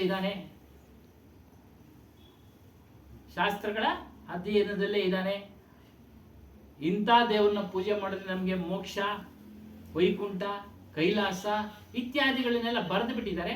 ಅವುಗಳಲ್ಲೇ ಇದ್ದಾನೆ. ಇದು ಬಗುಜಾಲ. ಇದನ್ನ ನೀವು ಬಿಡಿಸ್ಕೊಳ್ಬೇಕು. ಇದು ನಿರಂತರವಾಗಿದೆ. ಈಗಲಿಂದದ್ದೇನಲ್ಲ. ಈ ಬಗುಜಾಲ, ಭವರ್ಜಾಲ ಅನ್ನೋದು ಪ್ರಾಣಿ ಪದಾರ್ಥಗಳ ಬಲೆ ಮತ್ತೆ ಶಾಸ್ತ್ರ ಪಾಂಡಿತ್ಯದ ಬಲೆ. ಇವುಗಳು ಈಗಲಿಂದಲ್ಲ, ಅನಾದಿ ಕಾಲದಿಂದನೂ ಇದೆ, ಆಗಲಿಂದನೂ ಇದೆ. ಈಗಿಂದೇನಲ್ಲ. ಸತ್ಯ ಹರಿಶ್ಚಂದ್ರನ ಉದಾಹರಣೆ ತಗೊಂಡು ನೋಡಿ. ಸತ್ಯ ಹರಿಶ್ಚಂದ್ರ ಉದಾಹರಣೆ, ಅವನು ಸತ್ಯವನ್ನು ಪರಿಪಾಲನೆ ಮಾಡ್ತಾನೆ ಅಂತ ಅವರಿಬ್ಬರಿಗೆ ಕಾಂಪಿಟೇಷನ್ ಬಿದ್ದೋಯ್ತು, ವಶಿಷ್ಠರು ಮತ್ತು ವಿಶ್ವಾಮಿತ್ರಿಗೆ. ಅಸತ್ಯವನ್ನ ಹೇಳಿಸ್ತೀನಿ ಅಂತ, ಸತ್ಯವನ್ನ ಹೇಳಿ. ಇದೆಲ್ಲ ನಾವು ಇಟ್ಕೊಂಡು ಶಾಸ್ತ್ರ ಉಪನಿಷತ್ತುಗಳು ವೇದ ಪಾಂಡಿತ್ಯಗಳು ಇದೆಲ್ಲ ಇಟ್ಕೊಂಡು ನಾವು ಈ ಊಟ ಮಾಡ್ತಾ ಇದ್ವಿ. ಈ ಕೆಲವು ನಮ್ಮ ಭಾರತದಲ್ಲಿ ಖಂಡಿತ ಬೇರೆ ದೇಶದಲ್ಲಿ ಅವ್ರ ಲೆಕ್ಕಕ್ಕೆ ಇಟ್ಕೊಳ್ಳಲ್ಲ. ಅವ್ರು ಬರೀ ಸೈನ್ಸ್ ಮಾತ್ರ, ವಿಜ್ಞಾನ ಅಂತ ಹೇಳ್ಬಿಟ್ಟು ಅವ್ರು ನಮಗಿಂತ ಇನ್ನೂ ಸ್ವಲ್ಪ ಚೆನ್ನಾಗಿದ್ದಾರಲ್ವ. ಅವರು ಚೆನ್ನಾಗಿ ತಿಂತಾರೆ, ಊಟ ಮಾಡ್ತಾರೆ, ಸಾಯ್ತಾರೆ. ನಾವು ಅದನ್ನ ಕಷ್ಟ ಊಟ ಮಾಡೋದು ತಿನ್ನೋದು ನಾವು ಹೋಗೋದು ತಾನೆ. ಇದೆಲ್ಲ ಇವಾಗ ಇದು ಯಾರು ಹನುಮಂತ ಒಂದು ಬೆಟ್ಟನೇ ಎತ್ತವನೆ ಅಂತ ಹೇಳೋದು, ಅವನ್ ಬೆಟ್ಟನೇ ಇದೆಲ್ಲ ಪ್ರಶ್ನೆ ಪೂರ್ಣವಾಗಿರ್ಬೇಕು. ಅಲ್ಲ ಪೂರ್ಣನೇ ಕರೆಕ್ಟ್. ಇವೆಲ್ಲ ಶಾಸ್ತ್ರಗಳೆಲ್ಲ ಒಂದ್ ಸ್ವಲ್ಪ ಇದೆ ಅಲ್ವಾ. ಏನ್ ಪ್ರಶ್ನೆ ನಿಮ್ದು ಅಲ್ಲಿ ಹೇಳಿ, ಪ್ರಶ್ನೆ ಏನ್ ಹೇಳಿ ನಮ್ಗೆ. ನೀವು ಫಾರಿನ್ಗೂ ಇಲ್ಲಿಗೂ ಕಂಪೇರ್ ಮಾಡಿದ್ರೆ ಅವರು ದುಡಿತಾರೆ ತಿಂತಾರೆ, ನಮ್ಗಿನ್ನ ಚೆನ್ನಾಗಿ ಅವರೇ, ನಾವು ದುಡಿತೀವಿ ತಿಂತೀವಿ ಸತ್ತೋಗ್ಬಿಡ್ತೀವಿ ಅಷ್ಟಕ್ಕೆ. ಅವ್ರೇನ ಬದುಕವ್ರ ಫಾರಿನವರು ಬದುಕಿದಾರ? ನೀವು ಶಾಸ್ತ್ರ ಗೀಸ್ತ್ರ ಎಲ್ಲ ಕೇಳ್ಕೊಂಡು ಮಾಡ್ತಾ ಇದ್ರು ಏನು ಇಲ್ಲ ಅಂತ ಅವ್ರು ಹೇಳ್ತಾರಣ. ಅಲ್ಲಿ ಶಾಸ್ತ್ರಿಗಳು ಏನು ಮಾಡಲ್ಲ, ಈಗ ನಮ್ಮಲ್ಲೇ ಇಂಡಿಯಾದಲ್ಲಿ ಅದೆಲ್ಲ ಇರೋದು ಅಂತ ಅವ್ರ ಪ್ರಶ್ನೆ. ಅದು ಅವ್ರ ಪ್ರಶ್ನೆ ಅರ್ಥ ಆಯ್ತಾ? ಹೌದು. ಅಲ್ಲೂ ಇದೆ, ಇಲ್ಲ ಅಂತ ಹೇಳಿಲ್ಲ. ನಮ್ಮ ಕಣ್ಣಿಗೆ ಕಾಣಿಸ್ತಾ ಇಲ್ಲ.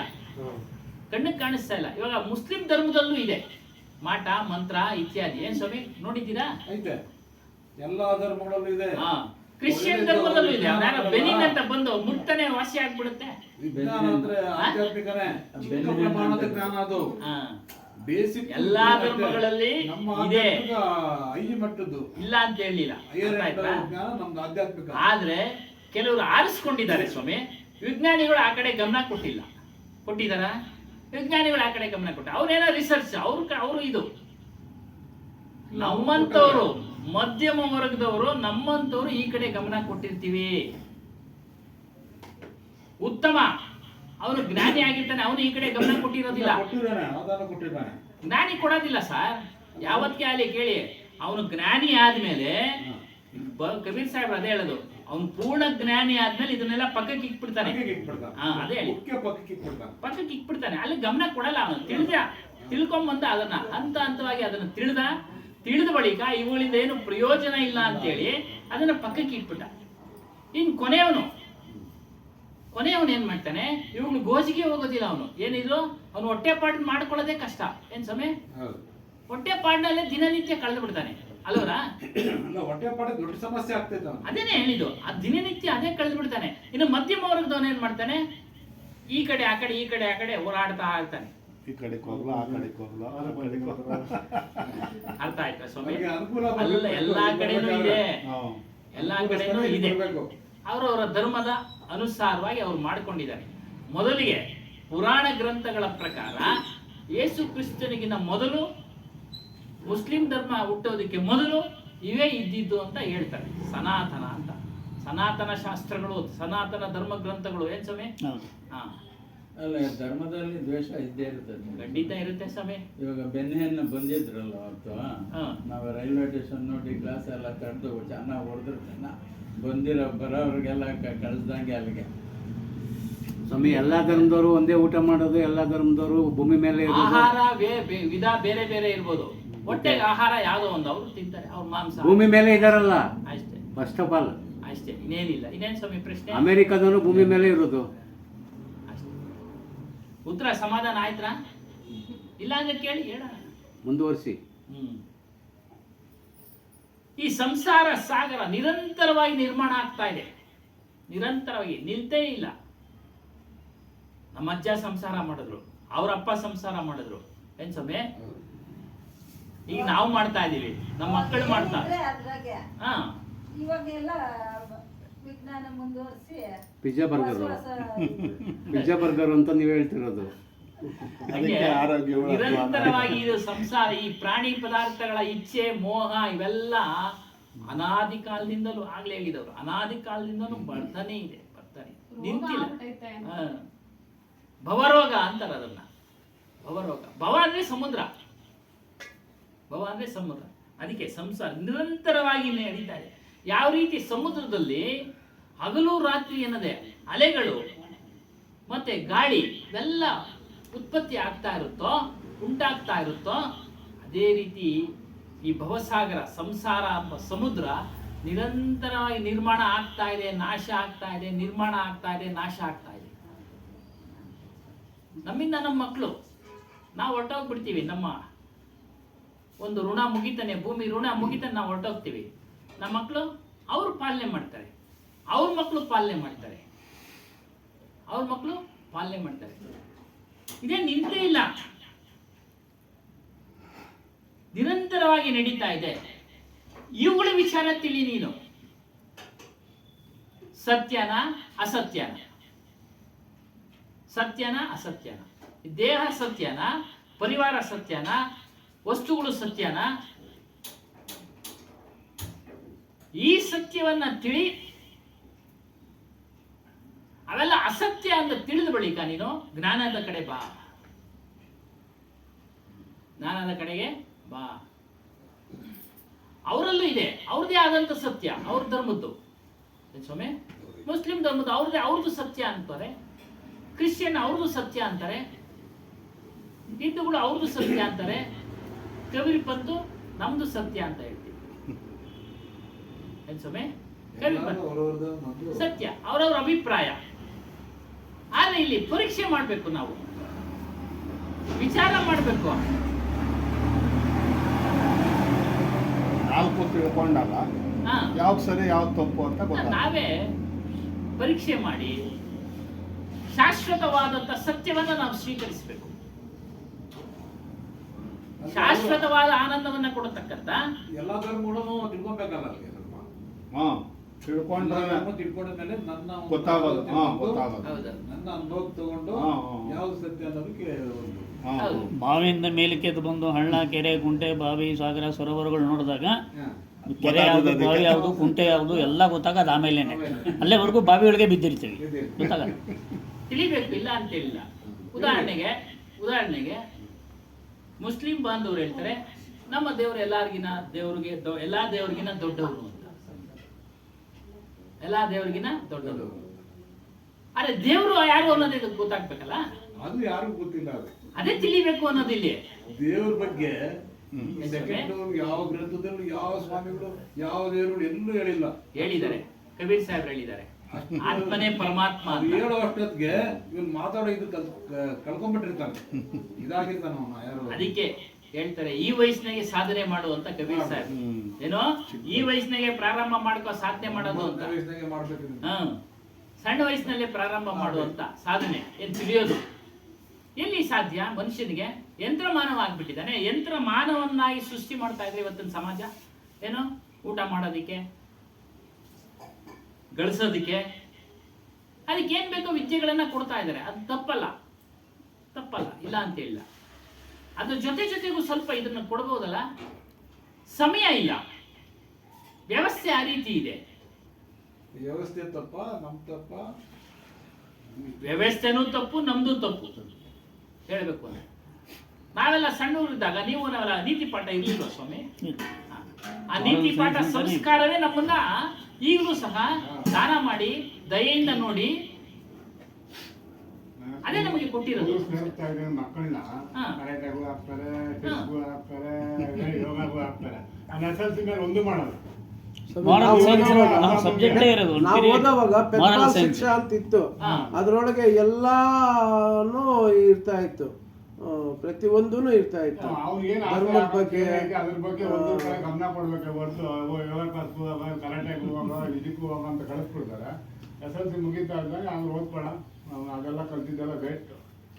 ಎಲ್ಲ ಧರ್ಮದಲ್ಲಿ ಮುಸ್ಲಿಂ ಆಗಿ ಕ್ರಿಶ್ಚಿಯನ್ಸ್ ನಮ್ಮ ಹಿಂದೂ ಧರ್ಮದಲ್ಲಿ ಆತ್ಮನೇ ಪರಮಾತ್ಮ, ಆತ್ಮನೇ ದೇವರು ಅಂತ ನಾವಿಗೆ ಇಲ್ಲಿ ಬಂದಿರೋದಕ್ಕೆ ನಮ್ಗೆ ಸ್ವಲ್ಪ ಅರಿವಾಗ್ತಾ ಇದೆ. ಬೇರೆಯವ್ರಿಗೆಲ್ಲ ಆಗ್ತಾ ಇಲ್ಲ ಆ ವಿಚಾರವನ್ನ ತಿಳಿಸೋದಿಲ್ಲ. ಇವ್ ಮುಸ್ಲಿಂ ಅವ್ರದ್ದು ಅದೇ ಅವ್ರು ಹೇಳಿದಂಗೆ ಎಲ್ಲಿ ತಪ್ಪು ಯಾವುದು ಯಾರು ಏನೋ ಅದಿಲ್ಲ. ಅವರು ಕೆಲವು ಕಡೆ ನಮ್ಮಂಗೆ ಅವರು ಯೋಚನೆ ಮಾಡ್ತಾ ಇರ್ಬೋದು. ಯೋಚ್ನೆ ನಮ್ಗೆ ಮಾಡ್ತಾ ಗೊತ್ತಿಲ್ಲ, ಅವ್ರೆ. ನಮ್ಗೆ ಗೊತ್ತಿಲ್ಲ. ಮಾಡ್ತಾ ಇರ್ಬೋದು. ಇಬ್ರಾಹಿಂ ಸೂತ್ರ ಅದೇ ಹೇಳ್ತಾ ಇದ್ರು.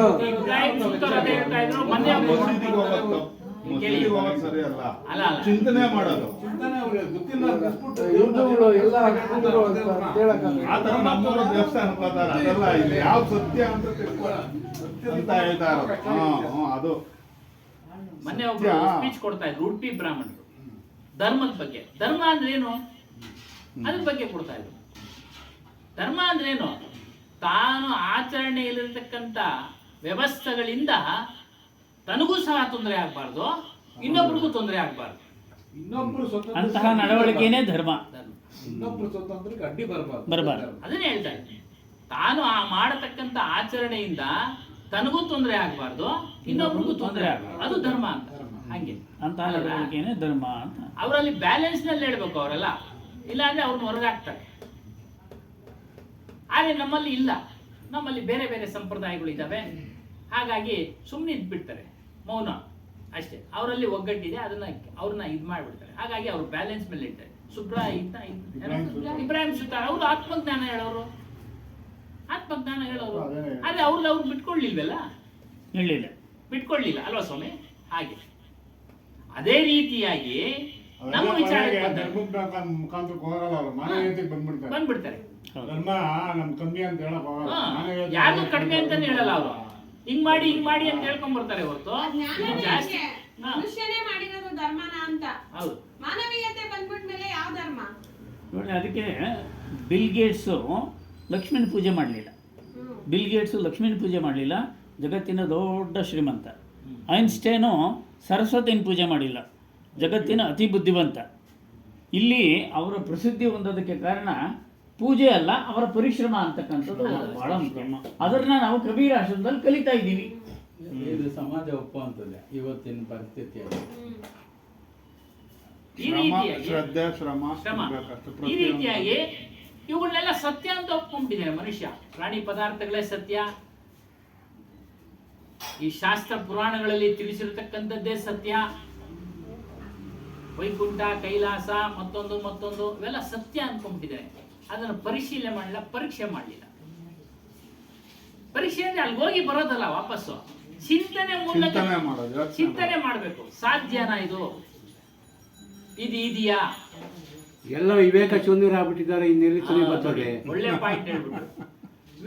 ವಿವೇಕ ಶೂನ್ಯ ಅಂದ್ರೆ ಟ್ಯಾಲಿ ಮಾಡಿ ತಿಳುವಳಿಕೆ ಇಲ್ಲ, ಟ್ಯಾಲಿ ಮಾಡಬೇಕು, ಸರಿಯಾದ ತಿಳುವಳಿಕೆ ಇಲ್ಲ. ಸೊ ಇದು ಯಾವ್ದು ಸರಿ ಯಾವ್ದು ತಪ್ಪು ಅಂತ ಗೊತ್ತಿರೋದೇ ಸತ್ಯ ಅಂತ ಅವನು ಅನ್ಕೊಂತಾನೆ. ಅದನ್ನೇ ಹೇಳ್ತಾ ಇರೋದು, ಇಲ್ಲಿ ಹೇಳ್ತಾ ಇರೋದು ಗೊತ್ತಿರೋ ಸತ್ಯ ನಾವು ಅದನ್ನೇ ಹೇಳ್ತಾ ಇರೋದು ಸ್ವಾಮಿ. ಅವ್ರಿಗೆ ಅಲ್ಲಿ ನಾವು ಹೇಳೋರು ಅದನ್ನೇ ಅದೇ ಹೇಳ್ತಾ ಹೇಳ್ತಾವ್ರಲ್ಲ.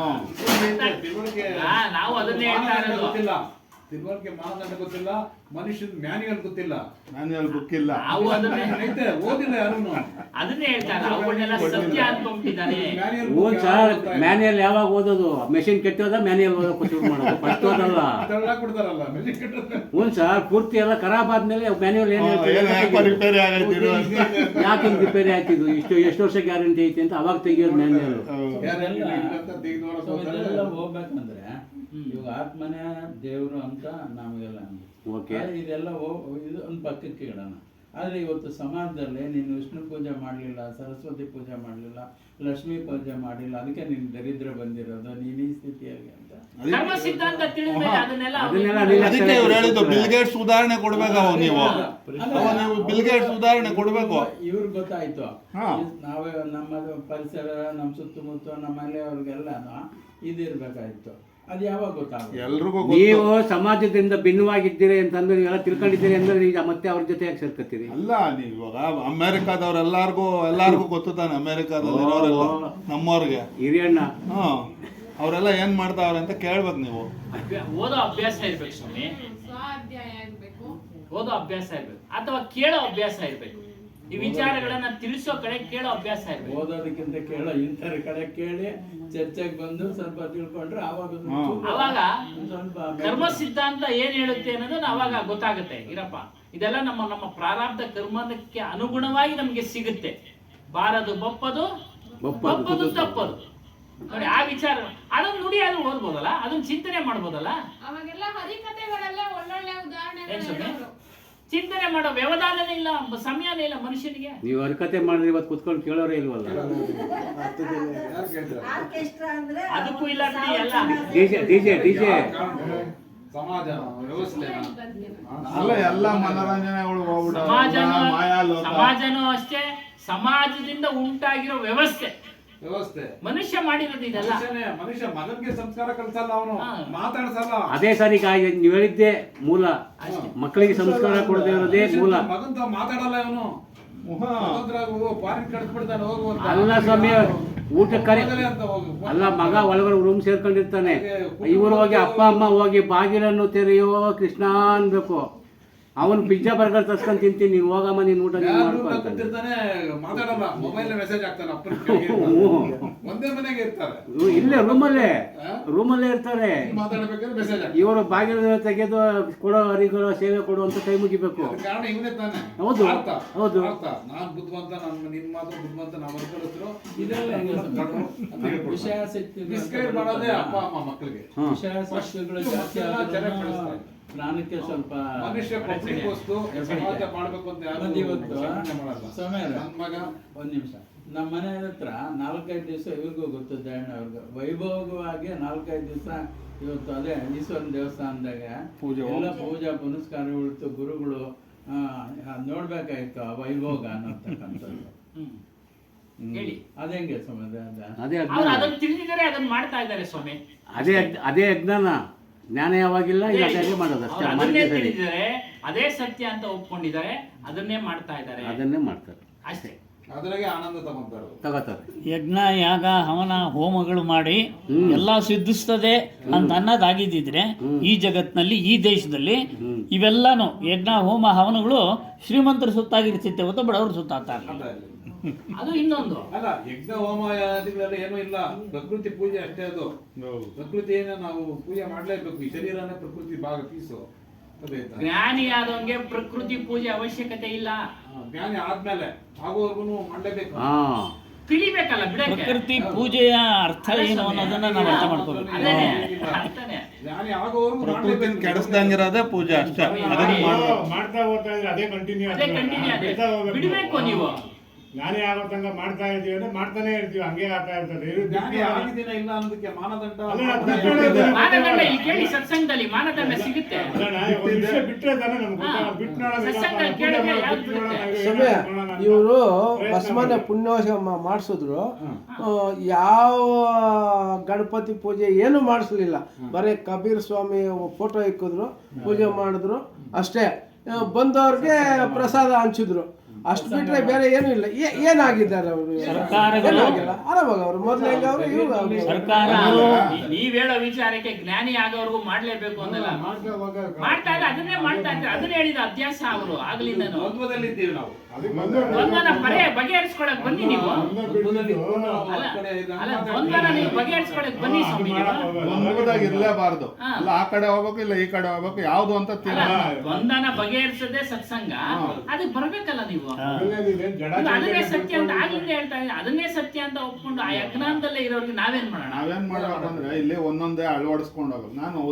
ನಾನು ಸುಳ್ಳು ಹೇಳೋದು ಆದಷ್ಟು ಕಡಿಮೆ ಮಾಡಿದ್ದೀನಿ. ಯಾಕೆಂದ್ರೆ ನಮ್ಮ ಕೈನಲ್ಲಿ ಏನಾದ್ರು ಆಗ್ತದೋ ಅದನ್ನ ಫಾಲೋ ಮಾಡೋಣ ಆದಷ್ಟು. ಆ ಥರವಾಗಿ ನಾವು ಏನಾನೋ ಒಂದು ಅಳವಡಿಸ್ಕೊಂಡ್ರೆ ನಮ್ಗೆ ಅದ್ ರಿಸಲ್ಟ್ ಯಾವತ್ತೋ ಒಂದ್ ದಿವಸ ಬರ್ತಾ ಇರ್ತದೆ, ಬಂದೇ ಬರ್ತದೆ. ನಾವು ಅಳವಡಿಸ್ಕೊಂಡ್ರೆ ಬೇಗ ಬಿಟ್ಟಂಗೆ ಬೇಗ ರಿಸಲ್ಟ್, ನಿಧಾನ ಬಿಟ್ರೆ ನಿಧಾನ ರಿಸಲ್ಟ್. ಅಲ್ಲ, ದಯಾವರು ಸುಳ್ಳು ಹೇಳೋದು ಕಮ್ಮಿ ಅನ್ನೋದು ಒಂದು ಪ್ರಶ್ನೆ. ಅದರ ಜೊತೆಗೆ ಅವರು ಸಾಕ್ಷಾತ್ವಾಗಿ ಮಾಡಿದ್ರಲ್ಲ, ಹೊಸಮನೆ ಕುಂದಾದ್ನಾಗ ಯಾವುದು ಹೋಮ ಅವನ ಏನು ಮಾಡಲಿಲ್ಲ. ಗುರುಗಳನ್ನ ಕರೆದ್ರು, ನಿಮ್ಮನ್ನ ಪ್ರವಚನ ಮಾಡಿದ್ರು, ಒಂದಷ್ಟು ಜನ ಅದನ್ನು ಇವ್ರು ಮಾಡಿದ್ರಲ್ಲ, ಅದೇ ತರ ಇನ್ನೊಬ್ರು ಅದನ್ನ ಅನುಸರಣೆ ಮಾಡಿ ಮಾರ್ಗದರ್ಶಿಗಳಾದ್ರು ಅವ್ರು ಇನ್ನೊಬ್ರಿಗೆ ಫಾಲೋ ಅಪ್ ಮಾಡಿದ್ರೆ ಅವ್ರಿಗೂ ಹಂಗೆ ಆಗ್ತದೆ. ಅಲ್ಲ, ಅವ್ರಿಗೆ ಏನು ಆಗ್ಲಿಲ್ವಲ್ಲ, ಏನು ಆಗಲ್ಲ ಅನ್ನೋದು ಗೊತ್ತಾಗೋಯ್ತಿಲ್ಲ ಕೇಳಿದ್ರೆ. ಅದು ಬಹಳ ವರ್ಷಗಳ ಆದ ನಂತರ ಆಡಳಿತ ವೈಫಲ್ಯಗಳ ಮಧ್ಯೆ ಅರಣ್ಯ ಇಲಾಖೆ ಇತ್ತೀಚೆಗೆ ನಾಮಫಲಕಗಳನ್ನ ಹಾಕ್ತಾ ಇದ್ದಾರೆ. ಏನಂತ? 3 ಅಡಿ 3x3 ಗುಂಡಿ ಹೊಡೆದು ಒಂದೊಂದು ಸಸಿ ನೆಟ್ಟಿದ್ದಿದ್ರೆ ಇವತ್ತು 1,500 ಅಡಿ ಬೋರ್ ಕೊರೆಯೋ ಪ್ರಮೇಯ ಬರ್ತಾ ಇರಲಿಲ್ಲ ಅನ್ನೋ ಜ್ಞಾನ ಈಗ ಬರ್ತಾ ಇದೆ.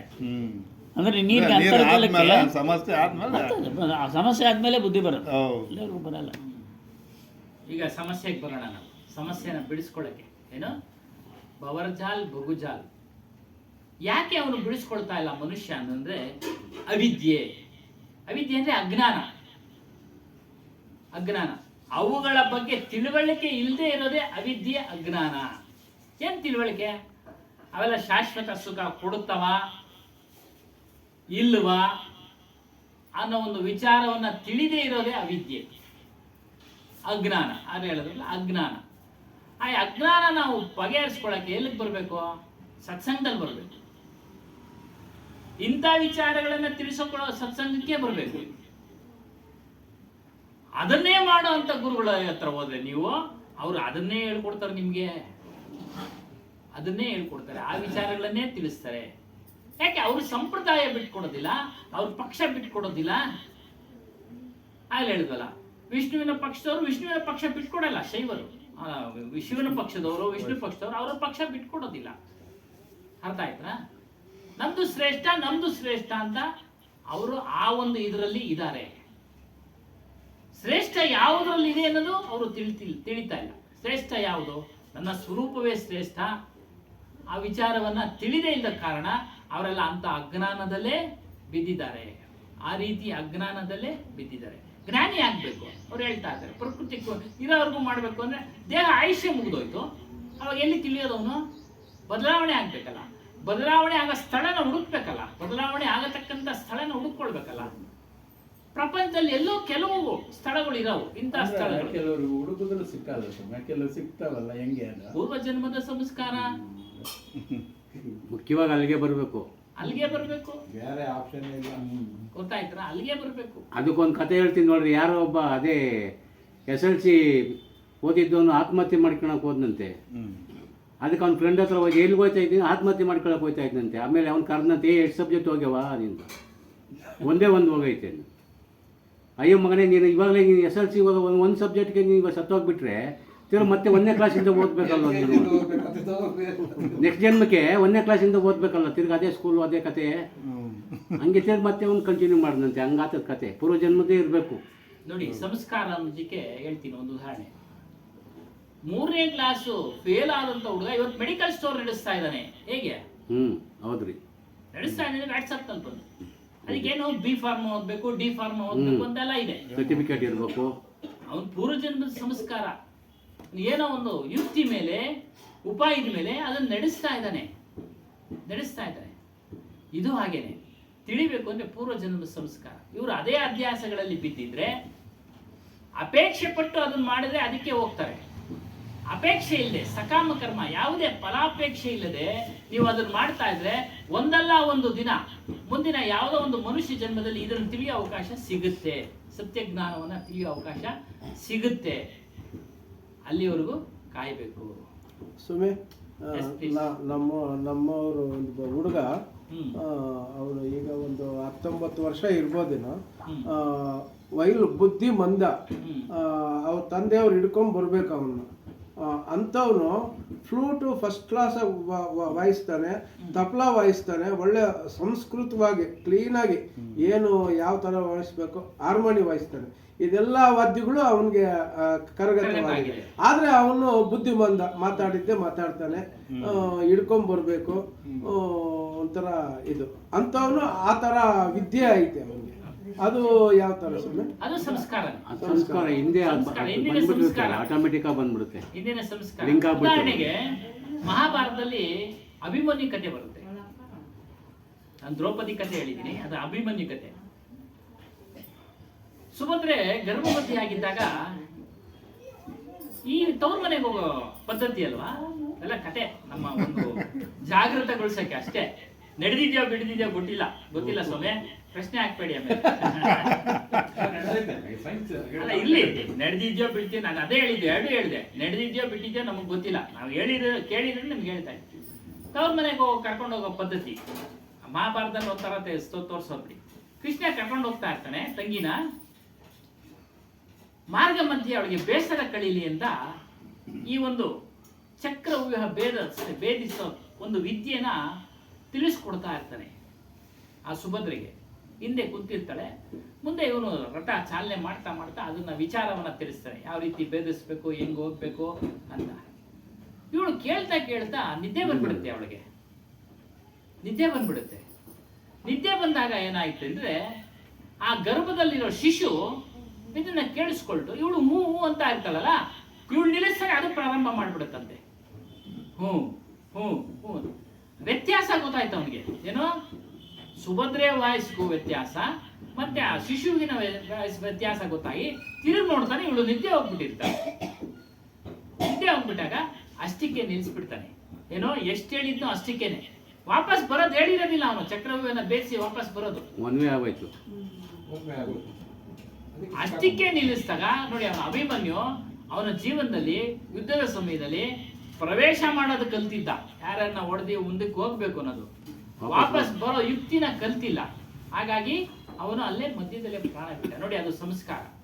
ಅದಕ್ಕೆ ಹಿಂದಿನ ಕಾಲದಲ್ಲಿ ನೋಡಿ ಅವರು ಇದ್ದಾರೆ ಹಿರಿಯರು, ಗರ್ಭವತಿಯಾದಂತ ಹೆಣ್ಣು ಮಕ್ಕಳಿಗೆ ಒಳ್ಳೆ ವಿಚಾರಗಳನ್ನ ತಿಳಿಸ್ಕೊಡ್ತಕ್ಕಂತ ಕತೆ ಪುರಾಣ ಇತ್ಯಾದಿಗಳನ್ನ ಹೇಳ್ತಾ ಇದ್ರು. ಸಂಜೆ ಹೊತ್ತು ಒಂದೊಂದು ಗಂಟೆ ಟೈಮ್ ನಮ್ಮ ಹೇಳ್ತಾ ಇದ್ರು. ಇವತ್ತೊಂದು ದಿನ ಇಲ್ಲ, ಅದು ಒಂದು ಸಂಸ್ಕಾರ. ನಮ್ಮ ಆಲೋಚನೆಗಳು, ನಾವು ಮಾಡತಕ್ಕಂಥ ಕೆಲಸ ಕಾರ್ಯಗಳು ಇವೆಲ್ಲ ಸಂಸ್ಕಾರ ಆಗಿ ಬದಲಾವಣೆ ಆಗ್ತಾ ಇರುತ್ತೆ. ನಾವು ಯಾವ ರೀತಿ ಆಲೋಚನೆ ಮಾಡ್ತೀವೋ ಆ ರೀತಿ ಆಲೋಚನೆ ಯಾವ ರೀತಿ ಮಾಡ್ತಾ ಇರ್ತೀವೋ ಅದೇ ರೀತಿ. ಅದಕ್ಕೆ ಒಳ್ಳೇದನ್ನ ಯೋಚನೆ ಮಾಡಿ, ಸಕಾರಾತ್ಮಕವಾಗಿ ಯೋಚನೆ ಮಾಡಿ, ನೆಗೆಟಿವ್ ಯೋಚನೆ ಮಾಡಬೇಡಿ ಅಂತ ಹೇಳೋದು. ಅದಲ್ಲದೆ ಇನ್ನೊಂದು ಕಥೆನೂ ಇದೆ. ಈ ಭಕ್ತ ಪ್ರಹ್ಲಾದನ ಕಥೆ ಇನ್ನೇನು,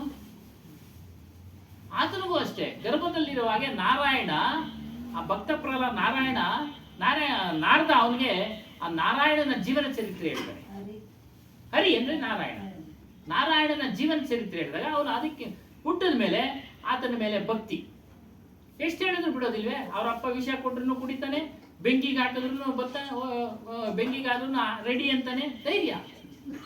ಅವನು ಹೇಳ್ಬಿಟ್ಟಿರ್ತಾನೆ ನಾರಾಯಣ ನಿನ್ನನ್ನ ಸಂರಕ್ಷಣೆ ಮಾಡ್ತಾನೆ ಅಂತ. ನೋಡಿ ಅದು ಬಲವಾಗಿ ಅವನು ತಲೆನಲ್ಲಿ ಕೂತಿತ್ತು, ಮನಸ್ಸಿನಲ್ಲಿ ಕೂತಿತ್ತು. ಹಾಗಾಗಿ ಅದು ಘಟನೆಗಳು ನಡೆದಾಗ ಅವನು ಇದು ನಡೀತಾ ಬಿಡಿತಾ ಗೊತ್ತಿಲ್ಲ, ಒಟ್ಟಿನಲ್ಲಿ ಆಯ್ತು. ಇದೇ ಸಂಸ್ಕಾರ. ಇದು ನೋಡಿ ಆ ಒಳ್ಳೆ ಸಂಸ್ಕಾರದಲ್ಲಿದ್ದೀವಿ, ಕೇಳ್ತಾ ಇದ್ದೀವಿ ಒಳ್ಳೆ ವಿಚಾರಗಳನ್ನ ಅಳವಡಿಸ್ಕೊಂಡಾಗ ನಮ್ಮಲ್ಲೂ ಸಹ ನಮ್ಮ ಜೀವನವೂ ಸಹ ಬದಲಾವಣೆ ಆಗ್ತಾ ಇರುತ್ತೆ. ಇವಾಗ ಹೇಳಿದ್ರಲ್ಲ, ಸಾಕಷ್ಟು ಸುಳ್ಳು ಹೇಳೋದನ್ನ ಬಿಟ್ಟಿದ್ದೀವಿ ನಾವೇ ಹೇಳ್ಕೊಂಡಾಗ ಅದು ಆತ್ಮ ಪ್ರಶಂಸೆ ಆಗುತ್ತೆ. ನಮ್ಮನ್ನು ನಾವೇ ಹೇಳ್ಕೊಳ್ಳೋದು ನಮ್ಮನ್ನು ನಾವೇ ಹೊಗಳ್ಕೊಳ್ಳೋದು. ಹಾಗಾಗಿ ಇಂಥವ್ರು ಯಾರನ್ನ ಬಂದು ಹೇಳಿದಾಗ ಅವಾಗ ಅದ್ರ ಅರಿವಾಗತ್ತೆ. ಇದೆಲ್ಲ ಸಂಸ್ಕಾರ. ನಮ್ಮ ಆಲೋಚನೆಗಳೆಲ್ಲ ಬದಲಾವಣೆ ಆಗ್ತಾ ಇದೆ. ಯಾವುದರಿಂದ ಬದಲಾವಣೆ ಆಗ್ತಾ ಇದೆ? ಸತ್ಸಂಗದಿಂದ ಬದಲಾವಣೆ ಆಗ್ತಾ ಇದೆ. ಆಚರಣೆ ಬದಲಾವಣೆ ಆಗಿದೆ. ನಮ್ಮ ಆಚರಣೆಗಳು, ಮಾಂಸಾಹಾರ ನಿಷೇಧ ಮಾಡಿದ್ದೀವಿ ನಾವು. ಮಾಂಸಾಹಾರ ನಿಷೇಧ, ಅದು ಒಳ್ಳೇದಲ್ಲ. ಅದು ಹಿಂಸೆ ಕೊಟ್ಟು ತಾವು ಊಟ ಮಾಡತಕ್ಕಂಥದ್ದು, ಅದ್ರ ಫಲನ ಭೋಗಿಸ್ಬೇಕು ಅನ್ನೋದು ನಮಗೆ ಗುರುಗಳು ತಿಳಿಸಿದ್ದಾರೆ. ಹಾಗಾಗಿ ನಾವೇನ್ ಮಾಡಿದ್ವಿ, ಅದನ್ನ ನಿಷೇಧ ಮಾಡಿದೀವಿ. ಆಹಾರದಂತೆ ಮನಸ್ಸು, ನಾವು ಯಾವ ರೀತಿ ಆಹಾರವನ್ನು ತೆಗೆದುಕೊಳ್ತೀವೋ ಅದೇ ರೀತಿ ಮನಸ್ಸು. ಅದಕ್ಕೆ ಎಲ್ಲ ಏನೋ ಸಾಧಕರೆಲ್ಲ ಏನಾದ್ರು ಆಗ್ಲಿಂದನೂ ಅಷ್ಟೇ ಸಸ್ಯಾಹಾರನೇ ಉಪಯೋಗಿಸ್ತಾ ಇದ್ರು. ಅದು ಯಾವುದೇ ಪಂಥದವರಾಗಿರ್ಬೋದು, ಶೈವರಾಗಿರ್ಬೋದು, ವಿಷ್ಣು ಸಂಪ್ರದಾಯವರಾಗಿರ್ಬೋದು, ಭಕ್ತಿ ಮಾರ್ಗ ಆಗಿರ್ಬೋದು, ಯಾರು ಮಾಂಸಾಹಾರವನ್ನು ತೆಗೆದುಕೊಳ್ಳೋದಿಲ್ವೇ, ಎಲ್ಲ ಸಸ್ಯಾಹಾರಿನ ಉಪಯೋಗಿಸ್ಕೊಳ್ತಾರೆ. ಯಾಕೆ? ಆಹಾರದಂತೆ ಮನಸ್ಸು. ನಾವು ಯಾವ ರೀತಿ ಆಹಾರವನ್ನು ತೆಗೆದುಕೊಳ್ತೀವೋ ಅದೇ ರೀತಿ ನಮ್ಮ ಮನಸ್ಸು ಪ್ರಚೋದನೆ ಕೊಡ್ತಾ ಇರುತ್ತೆ. ಹಾಗಾಗಿನೇ ಬುದ್ಧನೂ ಅಷ್ಟೇ, ಅಂಗುಲಿಮಾಲನಿಗೆ ಇದೆಲ್ಲ ಒಳ್ಳೇದಲ್ಲ ಬಿಡು ಅಂದ, ಬಿಟ್ಟ. ಅವನು ಏನಾದ? ಅವನು ಶಿಷ್ಯನಾದ, ಸನ್ಯಾಸಿಯಾದ, ಭಿಕ್ಷು ಆದ, ಆನಂದವನ್ನ ಪಡೆದ. ಇದೆಲ್ಲ ಯಾವುದು? ಆನಂದವನ್ನ ಪಡೆಯಕ್ಕೆ ಏನ್ ಕಾರಣ ಅಂದ್ರೆ ಜ್ಞಾನ. ಆ ಜ್ಞಾನವನ್ನ ನಾವು ತಿಳಿಯೋದಕ್ಕೆ ಪ್ರಯತ್ನ ಮಾಡಬೇಕು. ಏನಕ್ಕೆ ಆ ಆಶ್ರಮದಲ್ಲಿ ಕರೀತಾ ಇರ್ತೀವಿ, ಈ ಆಶ್ರಮದಲ್ಲಿ ಕರೀತಾ ಇರ್ತಾರೆ, ಬನ್ನಿ ಸತ್ಸಂಗಕ್ಕೆ ಅಂತ. ವಿಚಾರ ತಿಳಿದ ಮೇಲೆ ನಿಮ್ಮಲ್ಲೇ ವಿನಿಮಯ. ನೋಡಿ, ಇವಾಗೆಲ್ಲ ಇಷ್ಟು ಜನ ವಿನಿಮಯ ಮಾಡ್ಕೊಂಡ್ವಿ, ಅವ್ರವ್ರು ತೋಚಿದ್ದನ್ನ ಅಭಿಪ್ರಾಯಗಳನ್ನ ಇಲ್ಲ. ನೀವು ಪ್ರಶ್ನೆಗಳು ಹಾಕಿದ್ರಿ, ಅದಕ್ಕೆ ಅವ್ರ ಉತ್ತರ ಹೇಳಿದ್ರು, ಅವ್ರು ಹೇಳಿದ್ರು, ಇವರು ಅವ್ರವ್ರ ಅಭಿಪ್ರಾಯಗಳನ್ನ ವ್ಯಕ್ತಪಡಿಸಿದ್ದಾರೆ. ಅದನ್ನೆಲ್ಲ ವಿಚಾರ ವಿನಿಮಯ ಮಾಡಿ ನಾವು ತೆಗೆದುಕೊಳ್ಬೇಕು, ಅದನ್ನು ಆಚರಣೆಯಲ್ಲಿ ತೊಡಗಿಸಿಕೊಳ್ಳಬೇಕು. ತೊಡಗಿಸಿಕೊಳ್ಳದೆ ಇದ್ದ ಪಕ್ಷದಲ್ಲಿ ನಾವು ಕೇಳೋದು ಬಿಡೋದ್ರಿಂದ ಏನೂ ಪ್ರಯೋಜನ ಇಲ್ಲ. ಹಾಗಾಗಿ ಅವಿದ್ಯಾವಶದಿಂದ ಇದನ್ನೆಲ್ಲ ಇಷ್ಟಪಡ್ತಾ ಇದ್ದಾನೆ, ಜ್ಞಾನ ಇಲ್ಲ. ಇನ್ನು ಅವಿದ್ಯಾವಶಕ್ಕೆ ಅದಕ್ಕೆ ಅಂತ್ಯನೂ ಇಲ್ಲ, ಆರಂಭ ಅಂತೂ ಇದೆ, ಅಂತ್ಯನೇ ಇಲ್ಲ. ಸಮುದ್ರಕ್ಕೆ ಅಂತ್ಯ ಇದೆಯಾ? ಅಂತ್ಯ ಇದೆ, ದಡ ಇದೆ. ಆದರೆ ಈ ಇಚ್ಛೆಗಳಿಗೆ, ಕೋರಿಕೆಗಳಿಗೆ ಅಂತ್ಯನೇ ಇಲ್ಲ, ಕೊನೆನೇ ಇಲ್ಲ. ಮರಣ ಆಗೋವರೆಗೂ, ಮರಣ ಆಗುವ ಸಮಯದಲ್ಲೂ ಸಹ ಮನುಷ್ಯ ಇಚ್ಛೆ ಪಡ್ತಾ ಇರ್ತಾನೆ. ಪಂಚ ವಿಷಯಗಳ ವಿಚಾರ ತಿಳಿದು ಅವನು ಸಹ ಅದನ್ನ ಇಚ್ಛೆ ಪಡ್ತಾ ಇರ್ತಾನೆ. ದೇಹ ಭೋಗಿಸೋಕೆ ಶಕ್ತಿ ಇಲ್ಲದೆ ಇದ್ರು ಮನಸ್ಸು ಭೋಗಿಸುವ ಕಡೆ ಹೋಗ್ತಾ ಇರುತ್ತೆ. ಅದರ ಫಲ ಏನು ಅಂದ್ರೆ ಮತ್ತೆ ಹುಟ್ಟುವುದು. ಆ ಹುಟ್ಟುವುದನ್ನು ತಪ್ಪಿಸಿಕೊಳ್ಳಕ್ಕೆ ಜ್ಞಾನವನ್ನ ತಿಳಿ, ನಿನ್ನನ್ನ ನೀನು ತಿಳಿ ಹೇಳ್ತಾರೆ.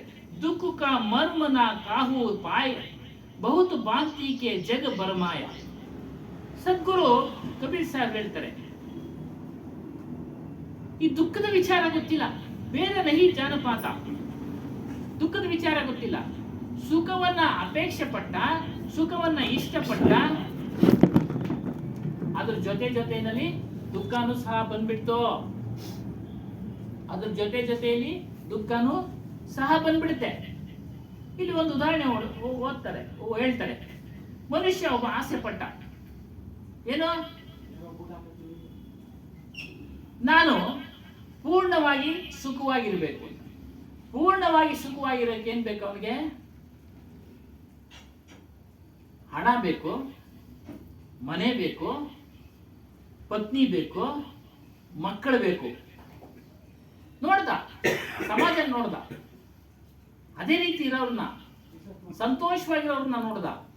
ನಾನು ಅದೇ ರೀತಿ ಇರಬಹುದು ಅಂತೇಳಿ ಏನ್ ಮಾಡ್ದ? ಮದುವೆ ಆದ, ಮನೆ ಕಟ್ಟ, ಮಕ್ಕಳಾದವು. ಇವೆಲ್ಲ ಆಗೋದಿಲ್ಲ. ಹಿಂದೆನೆ ದುಃಖ ಇದೆ ಅನ್ನೋದು ಗೊತ್ತಾಗ್ಲಿಲ್ಲ ಅವನಿಗೆ. ಹಿಂದೆನೆ ದುಃಖ ಇದೆ ಅನ್ನೋದು ಗೊತ್ತಾಗ್ಲಿಲ್ಲ. ಆಮೇಲೆ ಈ ರೀತಿ ಸಂಗ್ರಹ ಮಾಡ್ತಾ ದೊಡ್ಡದಾಗಿ ಮಾಡ್ಕೊಂಡ್ಬಿಟ್ಟ. ಎಲ್ಲ ಪರಿವಾರ ದೊಡ್ಡದು ಮಾಡ್ಕೊಂಡ, ಅನೇಕ ಮನೆಗಳು ಮಾಡ್ಕೊಂಡ, ಐಶ್ವರ್ಯವಂತನಾದ. ಆದ್ರೆ ಅವನಿಗೆ ಮನಸ್ಸಿಗೆ ಶಾಂತಿ ಅನ್ನೋದು ಸಿಕ್ಲಿಲ್ಲ. ಸುಮಾರು ಜನ ಕೇಳಿದ್ವಿ, ಪೀಸ್ ಆಫ್ ಮೈಂಡ್ ಇಲ್ಲ ಅಂತ ಹೇಳ್ತೀವಿ. ಏನೋ ನೆಮ್ಮದಿನೇ ಇಲ್ಲ ನನಗೆ, ಎಲ್ಲ ಇದೆ ನನಗೆ ನೆಮ್ಮದಿ ಇಲ್ಲ.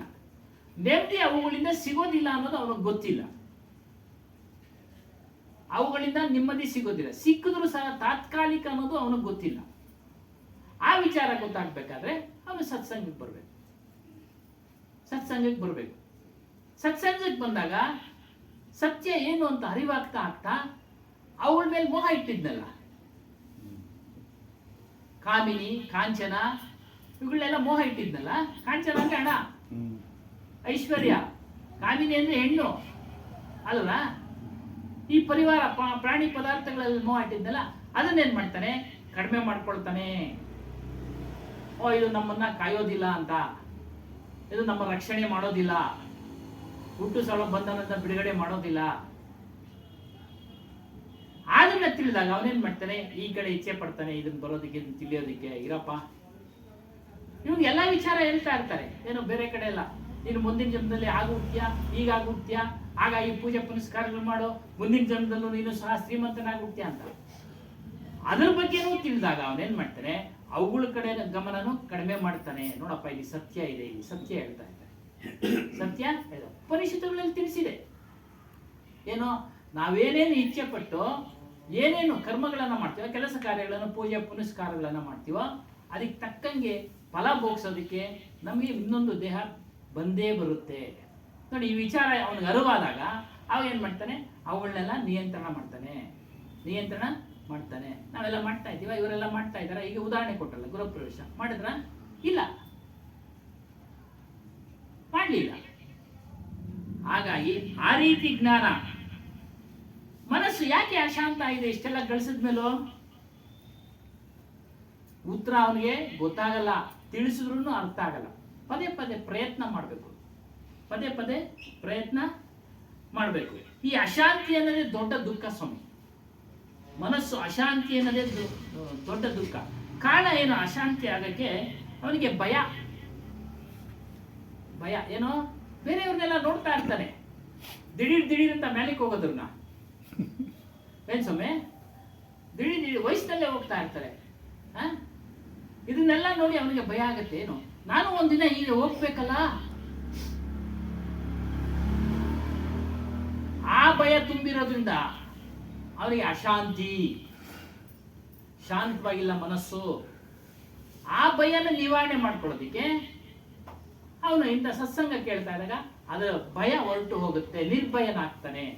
ಬಿಡು, ಒಂದಲ್ಲ ಒಂದು ದಿನ ಹೋಗುತ್ತೆ. ಇದಕ್ಕೆ ಯಾಕೆ ನಾವು ಇಷ್ಟೊಂದು ಹೊರಗಾಟ, ನೆಮ್ಮದಿನ ಹಾಳು ಮಾಡ್ಕೊಬೇಕು, ನೆಮ್ಮದಿ ಸಿಗೋ ಕಡೆ ಹೋಗೋಣ ಅಂತೇಳಿ ಅವನು ಮತ್ತೆ ಮತ್ತೆ ಇಲ್ಲಿಗೆ ಬರೋದಕ್ಕೆ ಪ್ರಯತ್ನ ಮಾಡ್ತಾನೆ. ಮತ್ತೆ ಇಲ್ಲಿಗೆ ಬರೋದಕ್ಕೆ ಪ್ರಯತ್ನ ಮಾಡ್ತಾನೆ. ಸತ್ಯವನ್ನ ತಿಳಿತಾ ಇರ್ತಾನೆ. ಯಾವುದು ಸತ್ಯ, ಯಾವುದು ಅಸತ್ಯ, ಯಾವುದು ಸತ್ಯ, ಯಾವುದು ಅಸತ್ಯ. ಎಷ್ಟರ ಭಯ? 9 ರೀತಿ ಭಯ ಹೇಳಿದ್ದಾರೆ. ಹಲವಾರು ಸಾರಿ ಹೇಳಿದ್ದೀನಿ. ಏನೋ ನಾನು ಸತ್ತೋದ್ರೆ ಭಯ, ಸತ್ತೋಗ್ತೀನಿ ಅನ್ನೋ ಭಯ, ಕಾಯಿಲೆ ಬಂದ್ಬಿಡುತ್ತೇನೋ ಭಯ, ವ್ಯಾಪಾರಸ್ಥನಿಗೆ ವ್ಯಾಪಾರ ನಿಂತೋಗುತ್ತೇನೋ ಭಯ, ಕೆಲಸ ಮಾಡೋನಿಗೆ ಕೆಲಸ ಎಲ್ಲ ಹೊರಟೋಗ್ಬಿಡುತ್ತೇನೆ ಅಂತ ಭಯ. ಏನ್ ಸ್ವಾಮಿ, ಹೊಲ ಉಳೋನಿಗೆ ಅವ್ರಿಗೂ ಬೇರೆ ಭಯ, ಫಸಲ್ ಬರುತ್ತೋ ಇಲ್ಲೋ ಈ ಸಲ ಅನ್ನೋ ಭಯ. ಭಯ ಇರಬಾರ್ದು ಅಂತೇನಿಲ್ಲ. ಭಯ ಇದ್ರೇನೆ ಶ್ರದ್ಧೆಯಿಂದ ಕೆಲಸ ಮಾಡೋಕ್ಕಾಗಲ್ಲ ಅಲ್ವಾ? ಭಯ ಇಲ್ಲದೆ ಇದ್ರೆ ಆಗಲ್ಲ. ಆದರೆ ಇವೆಲ್ಲವೂ ಜೀವನೋಪಾಯಕ್ಕೆ ಅಂತೇಳಿ ತಿಳಿದ್ಬಿಟ್ಟಿರ್ತಾನೆ. ಸತ್ಯವನ್ನ ತಿಳಿದಿರ್ತಾನೆ ಮತ್ತು ಕರ್ಮದ ವಿಚಾರ ತಿಳಿದಿರ್ತಾನೆ. ಈ ಕಷ್ಟಗಳು ಶಾಶ್ವತವಲ್ಲ, ಸುಖಗಳು ಶಾಶ್ವತವಲ್ಲ, ಬರ್ತಾ ಇರ್ತವೆ, ಹೋಗ್ತಾ ಇರ್ತವೆ. ಈ ರೀತಿಯಾಗಿ ತಿಳಿದುವಾಗ ಅವನು ನಿರ್ಭಯನಾಗಿರ್ತಾನೆ.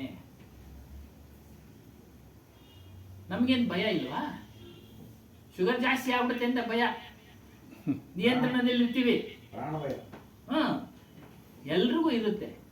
ಯಾಕೆ? ಕಾರಣ ಏನು ಅಂದ್ರೆ ದೀರ್ಘಕಾಲದ ಕಾಯಿಲೆಗೆ ಒಳಗಾಗಬಾರದು ಅನ್ನೋ ಉದ್ದೇಶದಿಂದ ನಾವು ಮೆಡಿಸಿನ್ ತೆಗೆದುಕೊಳ್ತೀವಿ. ಒಂದೇ ಸರಿ ಹೋಗ್ಬಿಟ್ರೆ ಯಾರಿಗೂ ಏನು ಪರವಾಗಿಲ್ಲ, ಯಾರಿಗೂ ಏನು ತೊಂದರೆ ಆಗೋದಿಲ್ಲ. ಹಾಸಿಗೆ ಹಿಡಿದ್ಬಿಟ್ರೆ ಅವರು ಇವರು ಬೈತಾರೆ ಸ್ವಾಮಿ, ಸುಮ್ಮನೆ ಏನಲ್ಲ. ಆ ಇಚ್ಛಾ ಮರಣ ಅನ್ನೋದೇನು ಸಿಕ್ಕಲ್ಲ? ಸಿಗುತ್ತೆ, ಜ್ಞಾನಿ ಆದವನಿಗೆ ಸಿಗುತ್ತೆ ಇಚ್ಛಾ ಮರಣ. ಅವನಿಗೆ ಗೊತ್ತಾಗ್ಬಿಡುತ್ತೆ. ಓಶೋ ಅದನ್ನೇ ಹೇಳಿರೋದು. ನೀನು ಯಾವಾಗ ಜ್ಞಾನ ಮಾರ್ಗದಲ್ಲಿ ಹೋಗ್ತಾ ಇರ್ತೀಯೋ, ನೀನು ಇಂಥ ದಿನ ನಿಮಗೆ ಸಾವು ಸಂಭವಿಸ್ತದೆ ಅನ್ನೋದು ಗೊತ್ತಾಗ್ಬಿಡುತ್ತೆ. ಉದಾಹರಣೆಗೆ ಹೇಳೋದಾದ್ರೆ, ಯೋಗೇಶ್ವರ ದಾಸ್ ಅಂತ, ಯೋಗಣ್ಣ ಅಂತ ಆನೇಕಲ್ಲರು, ಅವರು ಸಹ ಪೀಠಾಧಿಕಾರಿಗಳಾಗಿರೋ ಆನೇಕಲ್ ಆಶ್ರಮಕ್ಕೆ ಜ್ಞಾನ ಮಾರ್ಗದಲ್ಲಿದ್ದರು. ಅವ್ರಿಗೆ ಗೊತ್ತಾಗ್ಬಿಡ್ತು ಅನ್ಸುತ್ತೆ. ನೋಡಿ, ಪೇಪರ್ ಎಲ್ಲ, ಮನೆ ಪೇಪರು ಮತ್ತೆ ಇನ್ನೊಂದೆಲ್ಲ ಸೊಸೆ ಕೈ ಕೊಟ್ಬಿಟ್ರು. ಸೊಸೆ ಕೈ ಕೊಟ್ಬಿಟ್ರು, ಎಲ್ಲ ನಿಮ್ ಜವಾಬ್ದಾರಿ ನಮ್ಮ. ಅದಾದ ಕೆಲವೇ ದಿನಗಳಲ್ಲಿ ಅವರು ಹೊರಟೋದು. ಇದು ಕೆಲವೊಂದು ವಿಚಾರಗಳು ಪುರಾಣಗಳಲ್ಲಿ, ಗ್ರಂಥಗಳಲ್ಲಿ ತಿಳಿಸಿರೋದು ನಡೀತಾ ಇದೆ. ಸಾವು ಸಂಭವಿಸೋದು ವಿಚಾರ ಗರುಡ ಪುರಾಣದಲ್ಲಿ ತಿಳಿಸ್ತಾರೆ. ಸಾವು 6 ತಿಂಗಳು ಬರೋದಕ್ಕಿಂತ ಮುನ್ನ ಕೆಲವು ಸೂಕ್ಷ್ಮಗಳನ್ನ ಕೊಡ್ತಾರೆ. ಅದನ್ನು ಓದಿರೋರು ಅದನ್ನ ಗಮನಿಸ್ತಾರೆ. ಒಂದೇ ಒಂದು ಉದಾಹರಣೆ ನಾನು ಓದಿರೋ ಪ್ರಕಾರ, ಮನುಷ್ಯನಿಗೆ ಸಾವು ಸಂಭವಿಸ್ತಾ ಇದೆ ಅನ್ನೋ ಪಕ್ಷದಲ್ಲಿ ನೀರಿನಲ್ಲಿ ಅವನ ಪ್ರತಿಬಿಂಬ ಕಾಣೋದಿಲ್ಲ. ನಾನು ಓದಿರೋ ಪ್ರಕಾರ ನೀರಿನಲ್ಲಿ ಅವನ ಪ್ರತಿಬಿಂಬ ಕಾಣೋದಿಲ್ಲ. ಅದನ್ನು ಓದಿರೋರು ಏನ್ ಮಾಡ್ತಾರೆ, ತಿಳ್ಕೊಂಡಿರ್ತಾರೆ. ಅವಾಗ ಅವರು ನೀರಿನಲ್ಲಿ ಅಂದ್ರೆ ಹೆಂಗೆ ಇವಾಗ ಬಾವಿನಲ್ಲಿ ನೋಡಿ ಪ್ರತಿಬಿಂಬ ಅಂದ್ರೆ ನೆರಳು. ನೀರ್ ಹತ್ರ ಹೋಗಿ ನೀವು ನಿಂತ್ಕೊಂಡ್ರೆ ನೀವು ನೀರೊಳಗಡೆ ಮುಖ ಕಾಣುತ್ತಲ್ಲ, ದೇಹ ಕಾಣುತ್ತಾ ಇಲ್ಲ? ಮುಖ ಕಾಣೋದಿಲ್ಲ. ಇದನ್ನು ಓದಿರೋದು ಓಶೋ ಅವರು ಬರೆದಿದ್ದಾರೆ, ಅನೇಕ ಮಹಾತ್ಮರು ಬರೆದಿದ್ದಾರೆ. ಯಾವಾಗ ಜ್ಞಾನ ಮಾರ್ಗದಲ್ಲಿ ಹೋಗ್ತಾ ಇರ್ತಾನೋ, ಯಾವುದೇ ಒಂದು ಮಾರ್ಗ ಇದೇ ಮಾರ್ಗ ಅಂತ ಇಲ್ಲ, ಅವನು ನಂಬಿರೋ ಜ್ಞಾನ ಮುಸ್ಲಿಂ ಆಗಿರ್ಬೋದು, ಕ್ರಿಶ್ಚಿಯನ್ ಆಗಿರ್ಬೋದು, ಯಾರು ಆಗಿರ್ಬೋದು, ಶುದ್ಧವಾದ ಆಚರಣೆಯಿಂದ ವೈರಾಗ್ಯದಿಂದ ಅವನು ಹೋಗ್ತಾ ಇದ್ರೆ ಅವನ ಒಂದು ಸಾವು ಅವನು ಇಷ್ಟು ದಿನದಲ್ಲಿ ಆಗುತ್ತೆ ಅನ್ನೋದು ಅವನಿಗೆ ಗೊತ್ತಾಗ್ಬಿಡುತ್ತೆ. ಸಬ್ ಕಾನ್ಶಿಯಸ್ ಮೈಂಡ್ ಅರಿವಿರೋನು ಗೊತ್ತಾಗುತ್ತಲ್ಲ, ಸಬ್ ಕಾನ್ಶಿಯಸ್ ಮೈಂಡ್ ಅವರು ಅರಿವು, ಅದನ್ನ ತಿಳಿಯೋದಕ್ಕೆ ಅವ್ರು ಪ್ರಯತ್ನ ಪಡ್ತಾ ಇರ್ತಾರೆ, ಸಾಧನೆ ಮಾಡ್ತಾ ಇರ್ತಾರೆ. ಹೇಳೋರು 15 ದಿನದ ಒಳಗಾಗಿ 15 ದಿನ ಮುಂಚೆ ನಾನು ನೀರಲ್ಲಪ್ಪ ಒಂದು 15-20 ದಿನ ಅಷ್ಟೇ ಅಂತ ಮಗ್ದವ್ರೆಲ್ಲ ಹೇಳ್ತಾರೆ. ಸತ್ತೋದ್ಮೇಲೆ ಮಗ್ದವ್ರು ಹೇಳ್ತಾರೆ, ತಾತವ್ರು ಹೇಳಿದ್ರು 15 ದಿನದ ಮೊದಲೇ ಅಂತೇಳಿ. ಹಂಗೆ ಅವರವ್ರ ಮನಸ್ಸಿನ ಸಂಕಲ್ಪ ಶಕ್ತಿಗಳು ಆ ರೀತಿ ನಮ್ಗೆ ಹೇಳಿರ್ಲಿಲ್ಲ, ಮಗ್ದವ್ರಿಗೆ ಹೇಳೋರು ಆ ರೀತಿ ಇರ್ತವೆ. ಅವೆಲ್ಲ ಅನೇಕ ಮಹಾತ್ಮರು ಏನಕ್ಕೆ ಪರಮ ಸ್ವಾಮಿಗಳು ಅವ್ರು ಪೂಜೆ ಮಾಡ್ತಾರೆ, ಅವರೆಲ್ಲ ಜ್ಞಾನಿಗಳು. ಬೇರೆ ಜ್ಞಾನ ಇರ್ಬೋದು, ಅವರು ಇಷ್ಟೊಂದು ಯಾವುದೋ ಒಂದು ಇರ್ಬೋದು, ಆಚರಣೆ ಶುದ್ಧವಾಗಿತ್ತಲ್ಲ, ಅದರಿಂದ ಅವ್ರು ಹೇಳ್ತಾ ಇದ್ರು ಇಂಥ ದಿನ ಇರೋದಿಲ್ಲ ಕಣಯ್ಯ, ನಾನು ಹೊರಟೋಗ್ತೀನಿ, ನಾನು ಹೋಗ್ಬಿಟ್ರು ಅಂತ ದಿನನೇ ಗೊತ್ತಾಗ್ತಾ ಇಲ್ಲ. ಅವ್ರು ಹೇಳ್ದಂಗೆ ಜನಗಳು ಗೊತ್ತಾಗ್ತಾ ಇಲ್ಲ. ಅನೇಕರ ಉದಾಹರಣೆ ಇದೆ. ಹಾಗಾಗಿ ಇಲ್ಲೇನ್ ಮಾಡ್ಬೇಕು, ದುಃಖ ಏನಕ್ಕೆ, ಮರಣ ಆಗ್ತೀನೋ ಅನ್ನೋ ಭಯ, ಇದೆಲ್ಲ ಬಿಟ್ಟು ಹೋಗ್ತೀನೋ ಅನ್ನೋ ಭಯ, ಇದೇ ಅಶಾಂತಿ, ನೆಮ್ಮದಿ. ಹಾಗೆ ಆದದ್ದು ಅದ್ರ ಬಗ್ಗೆ ಚಿಂತೆ ಮಾಡಿ ಹಾಗಾಗಿ ಅದನ್ನ ದೂರ ಮಾಡ್ಕೊಳ್ಬೇಕು. ಆ ಭಯನ ದೂರ ಮಾಡ್ಕೊಂಡಾಗ ಮಾನಸಿಕವಾಗಿ ನಮ್ಗೆ ನೆಮ್ಮದಿ ಕ್ರಮೇಣ ಆಟೋಮೆಟಿಕ್ ಆಗಿ ಬಂದ್ಬಿಡುತ್ತೆ. ಒಂದಲ್ಲ ಒಂದು ದಿನ ಹೋಗುತ್ತೆ, ಇರೋವರೆಗೂ ಸತ್ಸಂಗ ಮಾಡೋಣ, ಒಳ್ಳೆ ಮಾರ್ಗದಲ್ಲಿ ಬಿಡಲ್ಲ, ಒಳ್ಳೆ ಮಾರ್ಗದಲ್ಲಿ ನಡೆಯೋಣ ಅಂತ ಯಾವಾಗ ನಾವು ಇಚ್ಛಾಶಕ್ತಿನ ಇದ್ರ ಮೇಲೆ ವ್ಯಕ್ತಪಡಿಸಿದನ್ನು ಕೇಳ್ತಾ ಇರ್ತೀವೋ, ಆಗ ಯಾರು ವ್ಯಕ್ತಪಡಿಸ್ತಾ ಇರ್ತೀವೋ ಆಗ ನಮ್ಗೆ ಅವೆಲ್ಲ ಅರಿವಾಗ್ತಾ ಇರುತ್ತೆ. ಅದಕ್ಕೆ ಇದನ್ನೆಲ್ಲ ಭೋಗಿಸೋ ಇಚ್ಛೆ ಮನುಷ್ಯನಿಗೆ ಹೇಳಿದ್ರಲ್ಲ, ದೇಹ ಶಿಥಿಲ ಆಗಿದ್ರು ಸಹ ಮನಸ್ಸಿನ ಮೂಲಕ ಭೋಗಿಸೋ ಇಚ್ಛೆ. ಆ ಚಿಂತೆ ಮಾಡೋದೇ ಭೋಗಿಸೋದು, ಇನ್ನೇನಿಲ್ಲ. ಅದ್ರ ಚಿಂತೆ ಮಾಡೋದೇ ಭೋಗಿಸೋ ಲೆಕ್ಕ ಮನಸ್ಸು. ಅದನ್ನೆಲ್ಲ ದೂರ ಮಾಡ್ಕೊಳ್ಬೇಕು. ಅವನು ಏನು ಇಚ್ಛಾವಂಕ ವಶೀಭೂತ ಹೋಕರ್ ನೋಡಿ ಬಂದ್ಬಿಡ್ತು ಸೆಂಟೆನ್ಸ್ ವಾಕ್ಯ. ಇಚ್ಛೆಗಳಿಗೆ ವಶೀಭೂತನಾಗಿದ್ದಾನೆ. ಆ ಇಚ್ಛೆಗಳು ಅವನನ್ನ ವಶೀಕರಣ ಮಾಡ್ಕೊಂಡ್ಬಿಟ್ಟವೆ. ಹಾಗಾಗಿ ಅದನ್ನ ಬಿಟ್ಟು ಬರೋಕ್ಕೆ ಆಗ್ತಾ ಇಲ್ಲ. ಅದರಿಂದಲೇ ಮನಸ್ಸು ಅಶಾಂತವಾಗಿರೋದು, ಯಾವಾಗಲೂ ಅವನಿಗೆ ಅಶಾಂತವಾಗಿರೋದು. ಇದನ್ನ ನೀನು ಬಿಡ್ಬೇಕಾದ್ರೆ ಜ್ಞಾನಿಗಳ ಹತ್ರ ಬರ್ಬೇಕು.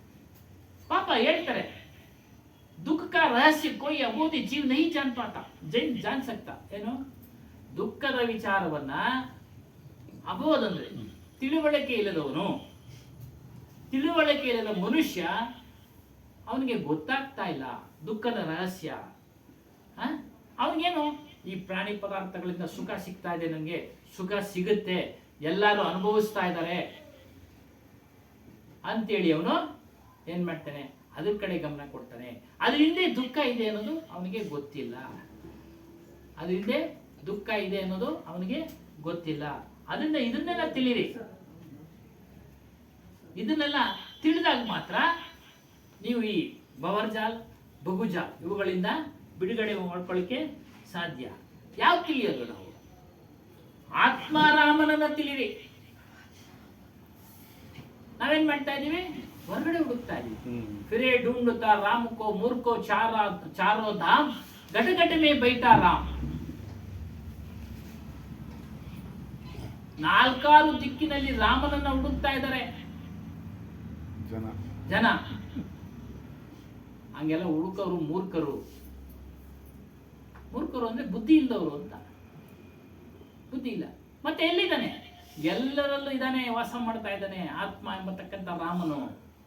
ಇಷ್ಟು ಅರ್ಥಗರ್ಭಿತವಾಗಿ ಕಬೀರರು ಹೇಳಿದ್ದಾರೆ ಅನ್ನೋದಕ್ಕೆ ಅವರ ಒಂದು ಸೂಕ್ತಿ, ದೇಹದಲ್ಲಿ ಕಸ್ತೂರಿ ಇಹದು ಮೃಗ ಅರಿಯದು ಅದನು, ದೇಹದಲ್ಲಿ ರಾಮನಿಹನು ಜಗ ಅರಿಯದು ಅದನು. ದೇಹದಲ್ಲಿ ಕಸ್ತೂರಿ ಇಹದು ಮೃಗ ಅರಿಯದು ಅದನು. ಕಸ್ತೂರಿ ಅನ್ನೋದು ಪ್ರಾಣಿಗಳ ಇದರಲ್ಲಿ ಇರೋದು, ಕಸ್ತೂರಿ ಮೃಗ ಅಂತ ಕರೀತಾರೆ. ಅದರಲ್ಲಿ ಸಿಗೋದು ಸ್ಟೋರ್ಗಳಲ್ಲಿ ಮಾರಾಟ ಮಾಡ್ತಾರೆ, ಗಂದಿಗೆ ಅಂಗಡಿಗಳಿಗೆ. ಕಸ್ತೂರಿ ಮೃಗ ಅರಿಯದು ಅದನು, ದೇಹದಲ್ಲಿ ರಾಮನಿಹನು ಜಗ ಅರಿಯದು ಅದನು. ಅದೇ ಕಸ್ತೂರಿ ಮೃಗ ಅಂತ ಇದೆ. ಆ ಒಕ್ಕಳಲ್ಲೇ ಕಸ್ತೂರಿ ಇರುತ್ತೆ, ಅದು ಸ್ಮೆಲ್ ಏನ್ ಮಾಡುತ್ತೆ, ಅದು ಆಚೆ ಕಡೆ ಹುಡುಗುತ್ತೆ. ಎಲ್ಲೋ ಗೊತ್ತಾಯ್ತೆ. ಆಮೇಲೆ ಏನೋ ಕಾರಣ ಪಕ್ಕದ ಕಡೆ ಮೂಗು ನೋಡುತ್ತೆ, ಅಲ್ಲೇ ಬರ್ತಾ ಇದೆ ವಾಸನೆ, ಅಲ್ಲೇ ವಾಸನೆ ಬರ್ತಾ ಇದೆ. ಅವಾಗ ಅರಿವಾಗುತ್ತೆ ಅದಕ್ಕೆ, ಓ ವಾಸನೆ ಎಲ್ಲೋ ಇಲ್ಲ, ನನ್ನಲ್ಲೇ ಇದೆ. ಹಂಗೆ ರಾಮಂದು ಅದು ಹೇಳ್ಬಿಡ್ರಿ ನೆಕ್ಸ್ಟ್ ಲೈನ್. ಹಂಗೆ ಅದೇ ರೀತಿಯಾಗಿ ನಾವು ರಾಮನನ್ನ ಹೊರಗಡೆ ಹುಡುಕ್ತಾ ಇದೀವಿ, ಹೊರಗಡೆ ಸಿಗ್ತಾ ಇಲ್ಲ. ರಾಮನು ಸಿಕ್ಕಿದ ಮೇಲೆ ನಮಗೆ ಶಾಂತಿ ಸಿಕ್ಬೇಕು ತಾನೆ. ಶಾಂತಿ ಯಾರಿಗಾದ್ರೂ ಸಿಕ್ಕಿದ್ಯಾ?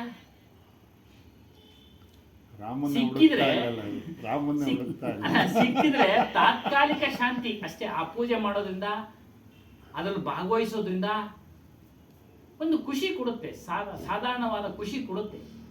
ಮನೆಗೆ ಒಳ್ಳೆ ಕಾರ್ಯ ಆದಾಗ ಖುಷಿ ಕೊಡಲ್ವೇ? ಮದುವೆ ಆದಾಗ ಖುಷಿ ಕೊಡಲ್ವೇ? ಏನ್ ಸೊನ್ನೆ ಮದುವೆ ಆದಾಗ ಮಗನ ಮದುವೆ ಆಯ್ತಪ್ಪ ಬಿಡು ಖುಷಿ. ಆಮೇಲೆ ಅದ ನಂತರ ಏನಾದ್ರು ಬಂದ್ರೆ ಬರ್ತಾನೆ ಇರ್ತವೆ, ಆ ರೀತಿಯಾಗಿ ತಾತ್ಕಾಲಿಕ ಒಂದು ಖುಷಿ ಕೊಡುತ್ತೆ, ಸಮಾಧಾನ ಕೊಡುತ್ತೆ, ಆನಂದ. ಹಾಗಂತ ಅದನ್ನ ಆಗದೆ ಇರೋಂಗಿಲ್ಲ, ಅದು ಪ್ರಕೃತಿಯ, ಅದು ಮಾಡ್ತಾ ಅದಾಗ್ತಾನೆ ಇರುತ್ತೆ. ನೀವು ಮಾಡ್ಲಿಲ್ಲ ಅಂದ್ರೆ ಅವ್ನು ಆಚೆ ಕಡೆ ಹೋಗಿ ಮಾಡ್ಕೊಂಡ್ಬಿಡ್ತಾನೆ. ನಡೀತಾ ಇದೆ ಇಲ್ಲ ಸ್ವಾಮಿ, ಸಮಾಜ ನಡೀತಾ ಇದೆ. ಹಾಗಾಗಿ ಎಲ್ಲಿ ಖುಷಿ ಇದೆ ಅಂದ್ರೆ, ಎಲ್ಲಿ ಶಾಶ್ವತವಾದ ಆನಂದ ಇದೆ ಅಂದ್ರೆ, ನಿನ್ನಲ್ಲೇ ಇರತಕ್ಕಂಥ ಆತ್ಮಾರಾಮನಲ್ಲಿ ಶಾಶ್ವತವಾದ ಆನಂದ ಇದೆ. ದೇಹಿ ರಾಮನ ಜಾನ, ನಿನ್ನಲ್ಲೇ ಇರತಕ್ಕಂಥ ರಾಮನನ್ನ ನೀನು ತಿಳಿತಾ ಇಲ್ಲಪ್ಪ. ಅದಕ್ಕೆ ನಿನ್ನ ಮನಸ್ಸು ಅಶಾಂತಿಯಿಂದ ಕೂಡಿದೆ. ನಿನ್ನ ಮನಸ್ಸು ಅಶಾಂತಿಯಿಂದ ಕೂಡಿದೆ. ಎಲ್ಲರೂ ಹೃದಯದಲ್ಲಿ ರಾಮನಿದ್ದಾನೆ. ಯಾವಾಗ ಎಲ್ಲರ ಹೃದಯದಲ್ಲಿ ರಾಮನಿದ್ದಾನೆ ಅಂತ ನಿನಗೆ ಅರಿವಾಗುತ್ತೋ, ಆಗ ನೀನೇನ್ ಮಾಡ್ತೀಯ? ಯಾರಿಗೂ ಅಷ್ಟೇ ಕಾಯ ವಾಚ ಮನಸ್ಸ ತೊಂದರೆ ಕೊಡ್ಲಿಕ್ಕೆ ಹೋಗೋದಿಲ್ಲ. ಅದು ಮಾಡಿದ್ರೆ ಸಾಕು, ಜಗತ್ತು ನೆಮ್ಮದಿ ಶಾಂತಿ ಆಗೋದು. ಒಬ್ಬರಿಂದ ಒಬ್ಬರು ದ್ವೇಷ, ಸತ್ಯ ಯಾವಾಗ ತಿಳ್ಕೊಂತಾ ಇರ್ತೀವೋ ಸತ್ಸಂಗ ಮಾಡಿದಂಗೆ. ಸತ್ಯ ತಿಳ್ಕೊಬೇಕಾದ್ರೆ ಸತ್ಸಂಗಕ್ಕೆ ಬರ್ಬೇಕು ಅಷ್ಟೇ. ಅದರಿಂದ ಹೇಳೋದು ನಾನು ಯಾರು, ರಾಮನಂದ್ರೆ ಯಾರು, ಅವನಿಂದ ಏನು ನಮಗೆ ಸಿಗುತ್ತೆ ಅನ್ನೋ ಒಂದು ವಿಚಾರ ಮಾಡಬೇಕು.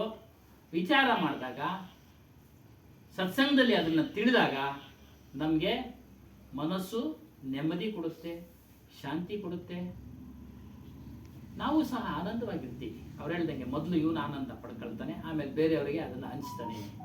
ಹೇಳ್ಬಿಟ್ರಿ ಯಾರೋ ಒಂದು ವಾಟ್ಸಪ್ ಫೇಸ್ಬುಕ್ ಫೇಸ್ಬುಕ್ ಏನಾಗಿರೋ ನಿರ್ಮ ಪಿಳ್ಳೆಗೆ ಚಿನ್ನಯ್ಯ, ಅವನು ತಿಂಗಳಿಗೆ 6 ಕೋಟಿ ಏನೋ ಸಂಬಳ, ಪಿಚ್ಚೈ.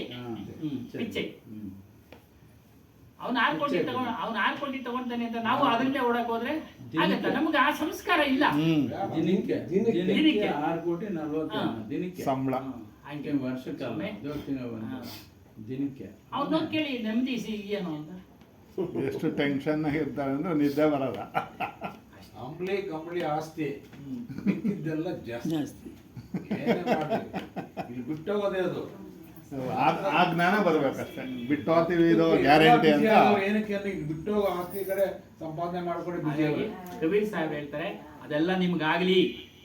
ಓಜಾಯೇ ಯಾವುದು? ಎಲ್ಲರಲ್ಲೂ ಆತ್ಮನಿದ್ದಾನೆ, ನನ್ನಲ್ಲೂ ರಾಮನಿದ್ದಾನೆ, ಎಲ್ಲರಲ್ಲೂ ರಾಮನಿದ್ದಾನೆ ಅಂತ ವಿಚಾರವನ್ನ ನೀವು ತಿಳಿಲಿ, ಅದು ಆಗಲಿ ಅಂತ ಈ ಒಂದು ಸಾಕಿ ಒಂದು ರಮೈನಿಯಲ್ಲಿ ತಿಳಿಸ್ತಾ ಇದ್ರೆ. ಇನ್ನೂ ಇದೆ ವಿಚಾರಗಳು, ಮುಂದಿನ ದಿನ ನೋಡೋಣ. ನೀವು ಹೇಳಿದ್ರಲ್ಲ ನಾನು ಯಾರು ಅಂತ ಒಂದು ಪುಸ್ತಕ ಎಲ್ಲೋ ಟೈಟಲ್ ನೋಡಿದ್ದೀನಿ. ಸ್ವಾಮಿ ರಮಣ ಮಹರ್ಷಿಗಳದೈತೆ, ನಾನು ಯಾರು ಇದು ಖಂಡಿತ ಅದು ನಾನು ಓದಿಲ್ಲ, ಅದರ ಅರ್ಥ ಪೂರ್ತಿ ಇದೆ. ನಾನು ಹೌದೌದೌದು. ಅದರಲ್ಲೂ ನೋಡಿ ಇಲ್ಲಿ ಹೇಳ್ತಾರೆ, ಒಂದು ಲೈನ್ ಹೇಳ್ಬಿಡ್ತೀನಿ. ಅದರಲ್ಲೂ ಏನ್ ಹೇಳ್ತಾರೆ, ಕೆಲವರು ಬ್ರಹ್ಮ ಈಶ್ವರ ಪರಮಾತ್ಮ ಅಂತೇಳಿ ಕರೀತಾರೆ ನನ್ನ ಸ್ವರೂಪವನ್ನೇ. ನಮ್ಮ ಸ್ವರೂಪವನ್ನೇ ಈಶ್ವರ ನಾನೇ, ಬ್ರಹ್ಮ ನಾನೇ ಇತ್ಯಾದಿ ಕರೀತಾರೆ. ಯಾರು ತಿಳಿದಿರೋರು ಅದ್ರ ಭೇದ ತಿಳಿಬೇಕು, ಅದು ಭೇದ ತಿಳಿಬೇಕು. ಕೆಲವರು ಹೊರಗಡೆ ಇದ್ದವನು ಕರೀತಾರೆ, ಕೆಲವರು ತಮ್ಮಲ್ಲೇ ಇರ್ತಕ್ಕಂಥ ಆತ್ಮನಿಗೆ ಈ ರೀತಿಯಾಗಿ ಕರೀತಾರೆ. ಅದ್ರ ಭೇದ ತಿಳಿಬೇಕು. ಆ ಪುಸ್ತಕ ಓದಿದ್ರು ಅಷ್ಟೇ ಸ್ವಲ್ಪ ಶಬ್ದಗಳು ಬೆರಕೆ ಆಗಿರ್ತವೆ, ಮಿಕ್ಸ್ ಆಗಿರ್ತವೆ. ಆ ಶಬ್ದ ಅರುಣಾಚಲ ಅಂದ್ರೆ ಹೇಳ್ತಾರೆ ಅಣ್ಣ, ಅವ್ರು ಅರುಣಾಚಲ ಅಂತಾನೆ ಹೇಳ್ತಾರೆ. ಹೇಳ್ತಾರೆ. ಅವ್ರು ಇದ್ದಿದ್ದು ನೀನ್ ಬೇರೆ. ಯಾರು ಅಂದ್ರೆ ನಾನು ಆತ್ಮನೇ ಅಂದ್ಬಿಟ್ಟು ಅರುಣಾಚಲ ಅಂತಾನೆ ಹೇಳ್ತಾರೆ. ಹೇಳ್ತಾರೆ. ಕನ್ಫ್ಯೂಷನ್ ನಮ್ಗೆ. ಅದಕ್ಕೆ ದೇವ್ರು ನಂಬೇಕಾ ನಾವು ಒಳಗಡೆ ಇರೋದು ನಂಬೇಕಾ ಅಂತ. ಅವೆಲ್ಲ ಅದಕ್ಕೇನೆ ಸ್ವಲ್ಪ ಇಲ್ಲೊಂದೇ ವಿಚಾರ. ಇನ್ಯಾವುದು ಹೇಳಲ್ಲ, ಆತ್ಮ ಒಂದೇ ಹೇಳೋದು. ಇನ್ನೆಲ್ಲಾ ಕಡೆನೂ ಬೇರೆ ಒಂದು ಹೆಸರು ಇಟ್ಕೊಂಡು ಅದಕ್ಕೆ ಕರೀತಾನೆ. ಇಲ್ದಿದ್ರೆ ಯಾರು ಬರಲ್ಲ, ಇಲ್ದಿದ್ರೆ ಯಾರು ಬರಲ್ಲ ಅಂತ. ಯಾರು ಬರಲ್ಲ. ಬೋಲಿಯೇ ಶ್ರೀ ಸತ್ಯನಾಮಾದಿ ಕಬೀರ್ ಸಾಹೇಬ್. ಅದ್ಯಾವುದೋ ಇನ್ನೊಂದು ಬುಕ್ ಇಟ್ಕೊಂಡಿದ್ರೆ ಅದ್ರ ಬಗ್ಗೆ ಏನು ಹೇಳಲೇ ಇಲ್ಲ. ಯಾವ್ದಣ್ಣ? ಅದೇ ಅದು ಅಷ್ಟಾಗಲ್ಲ ಆಯ್ತು ಯಾವ್ದು ಅದು ಓದ್ತಾ ಇದ್ದೆ, ಅದನ್ನೆಲ್ಲ ಸಾರಾಂಶ ಹೇಳ್ಬಿಟ್ಟೆ. ಹೌದಾ?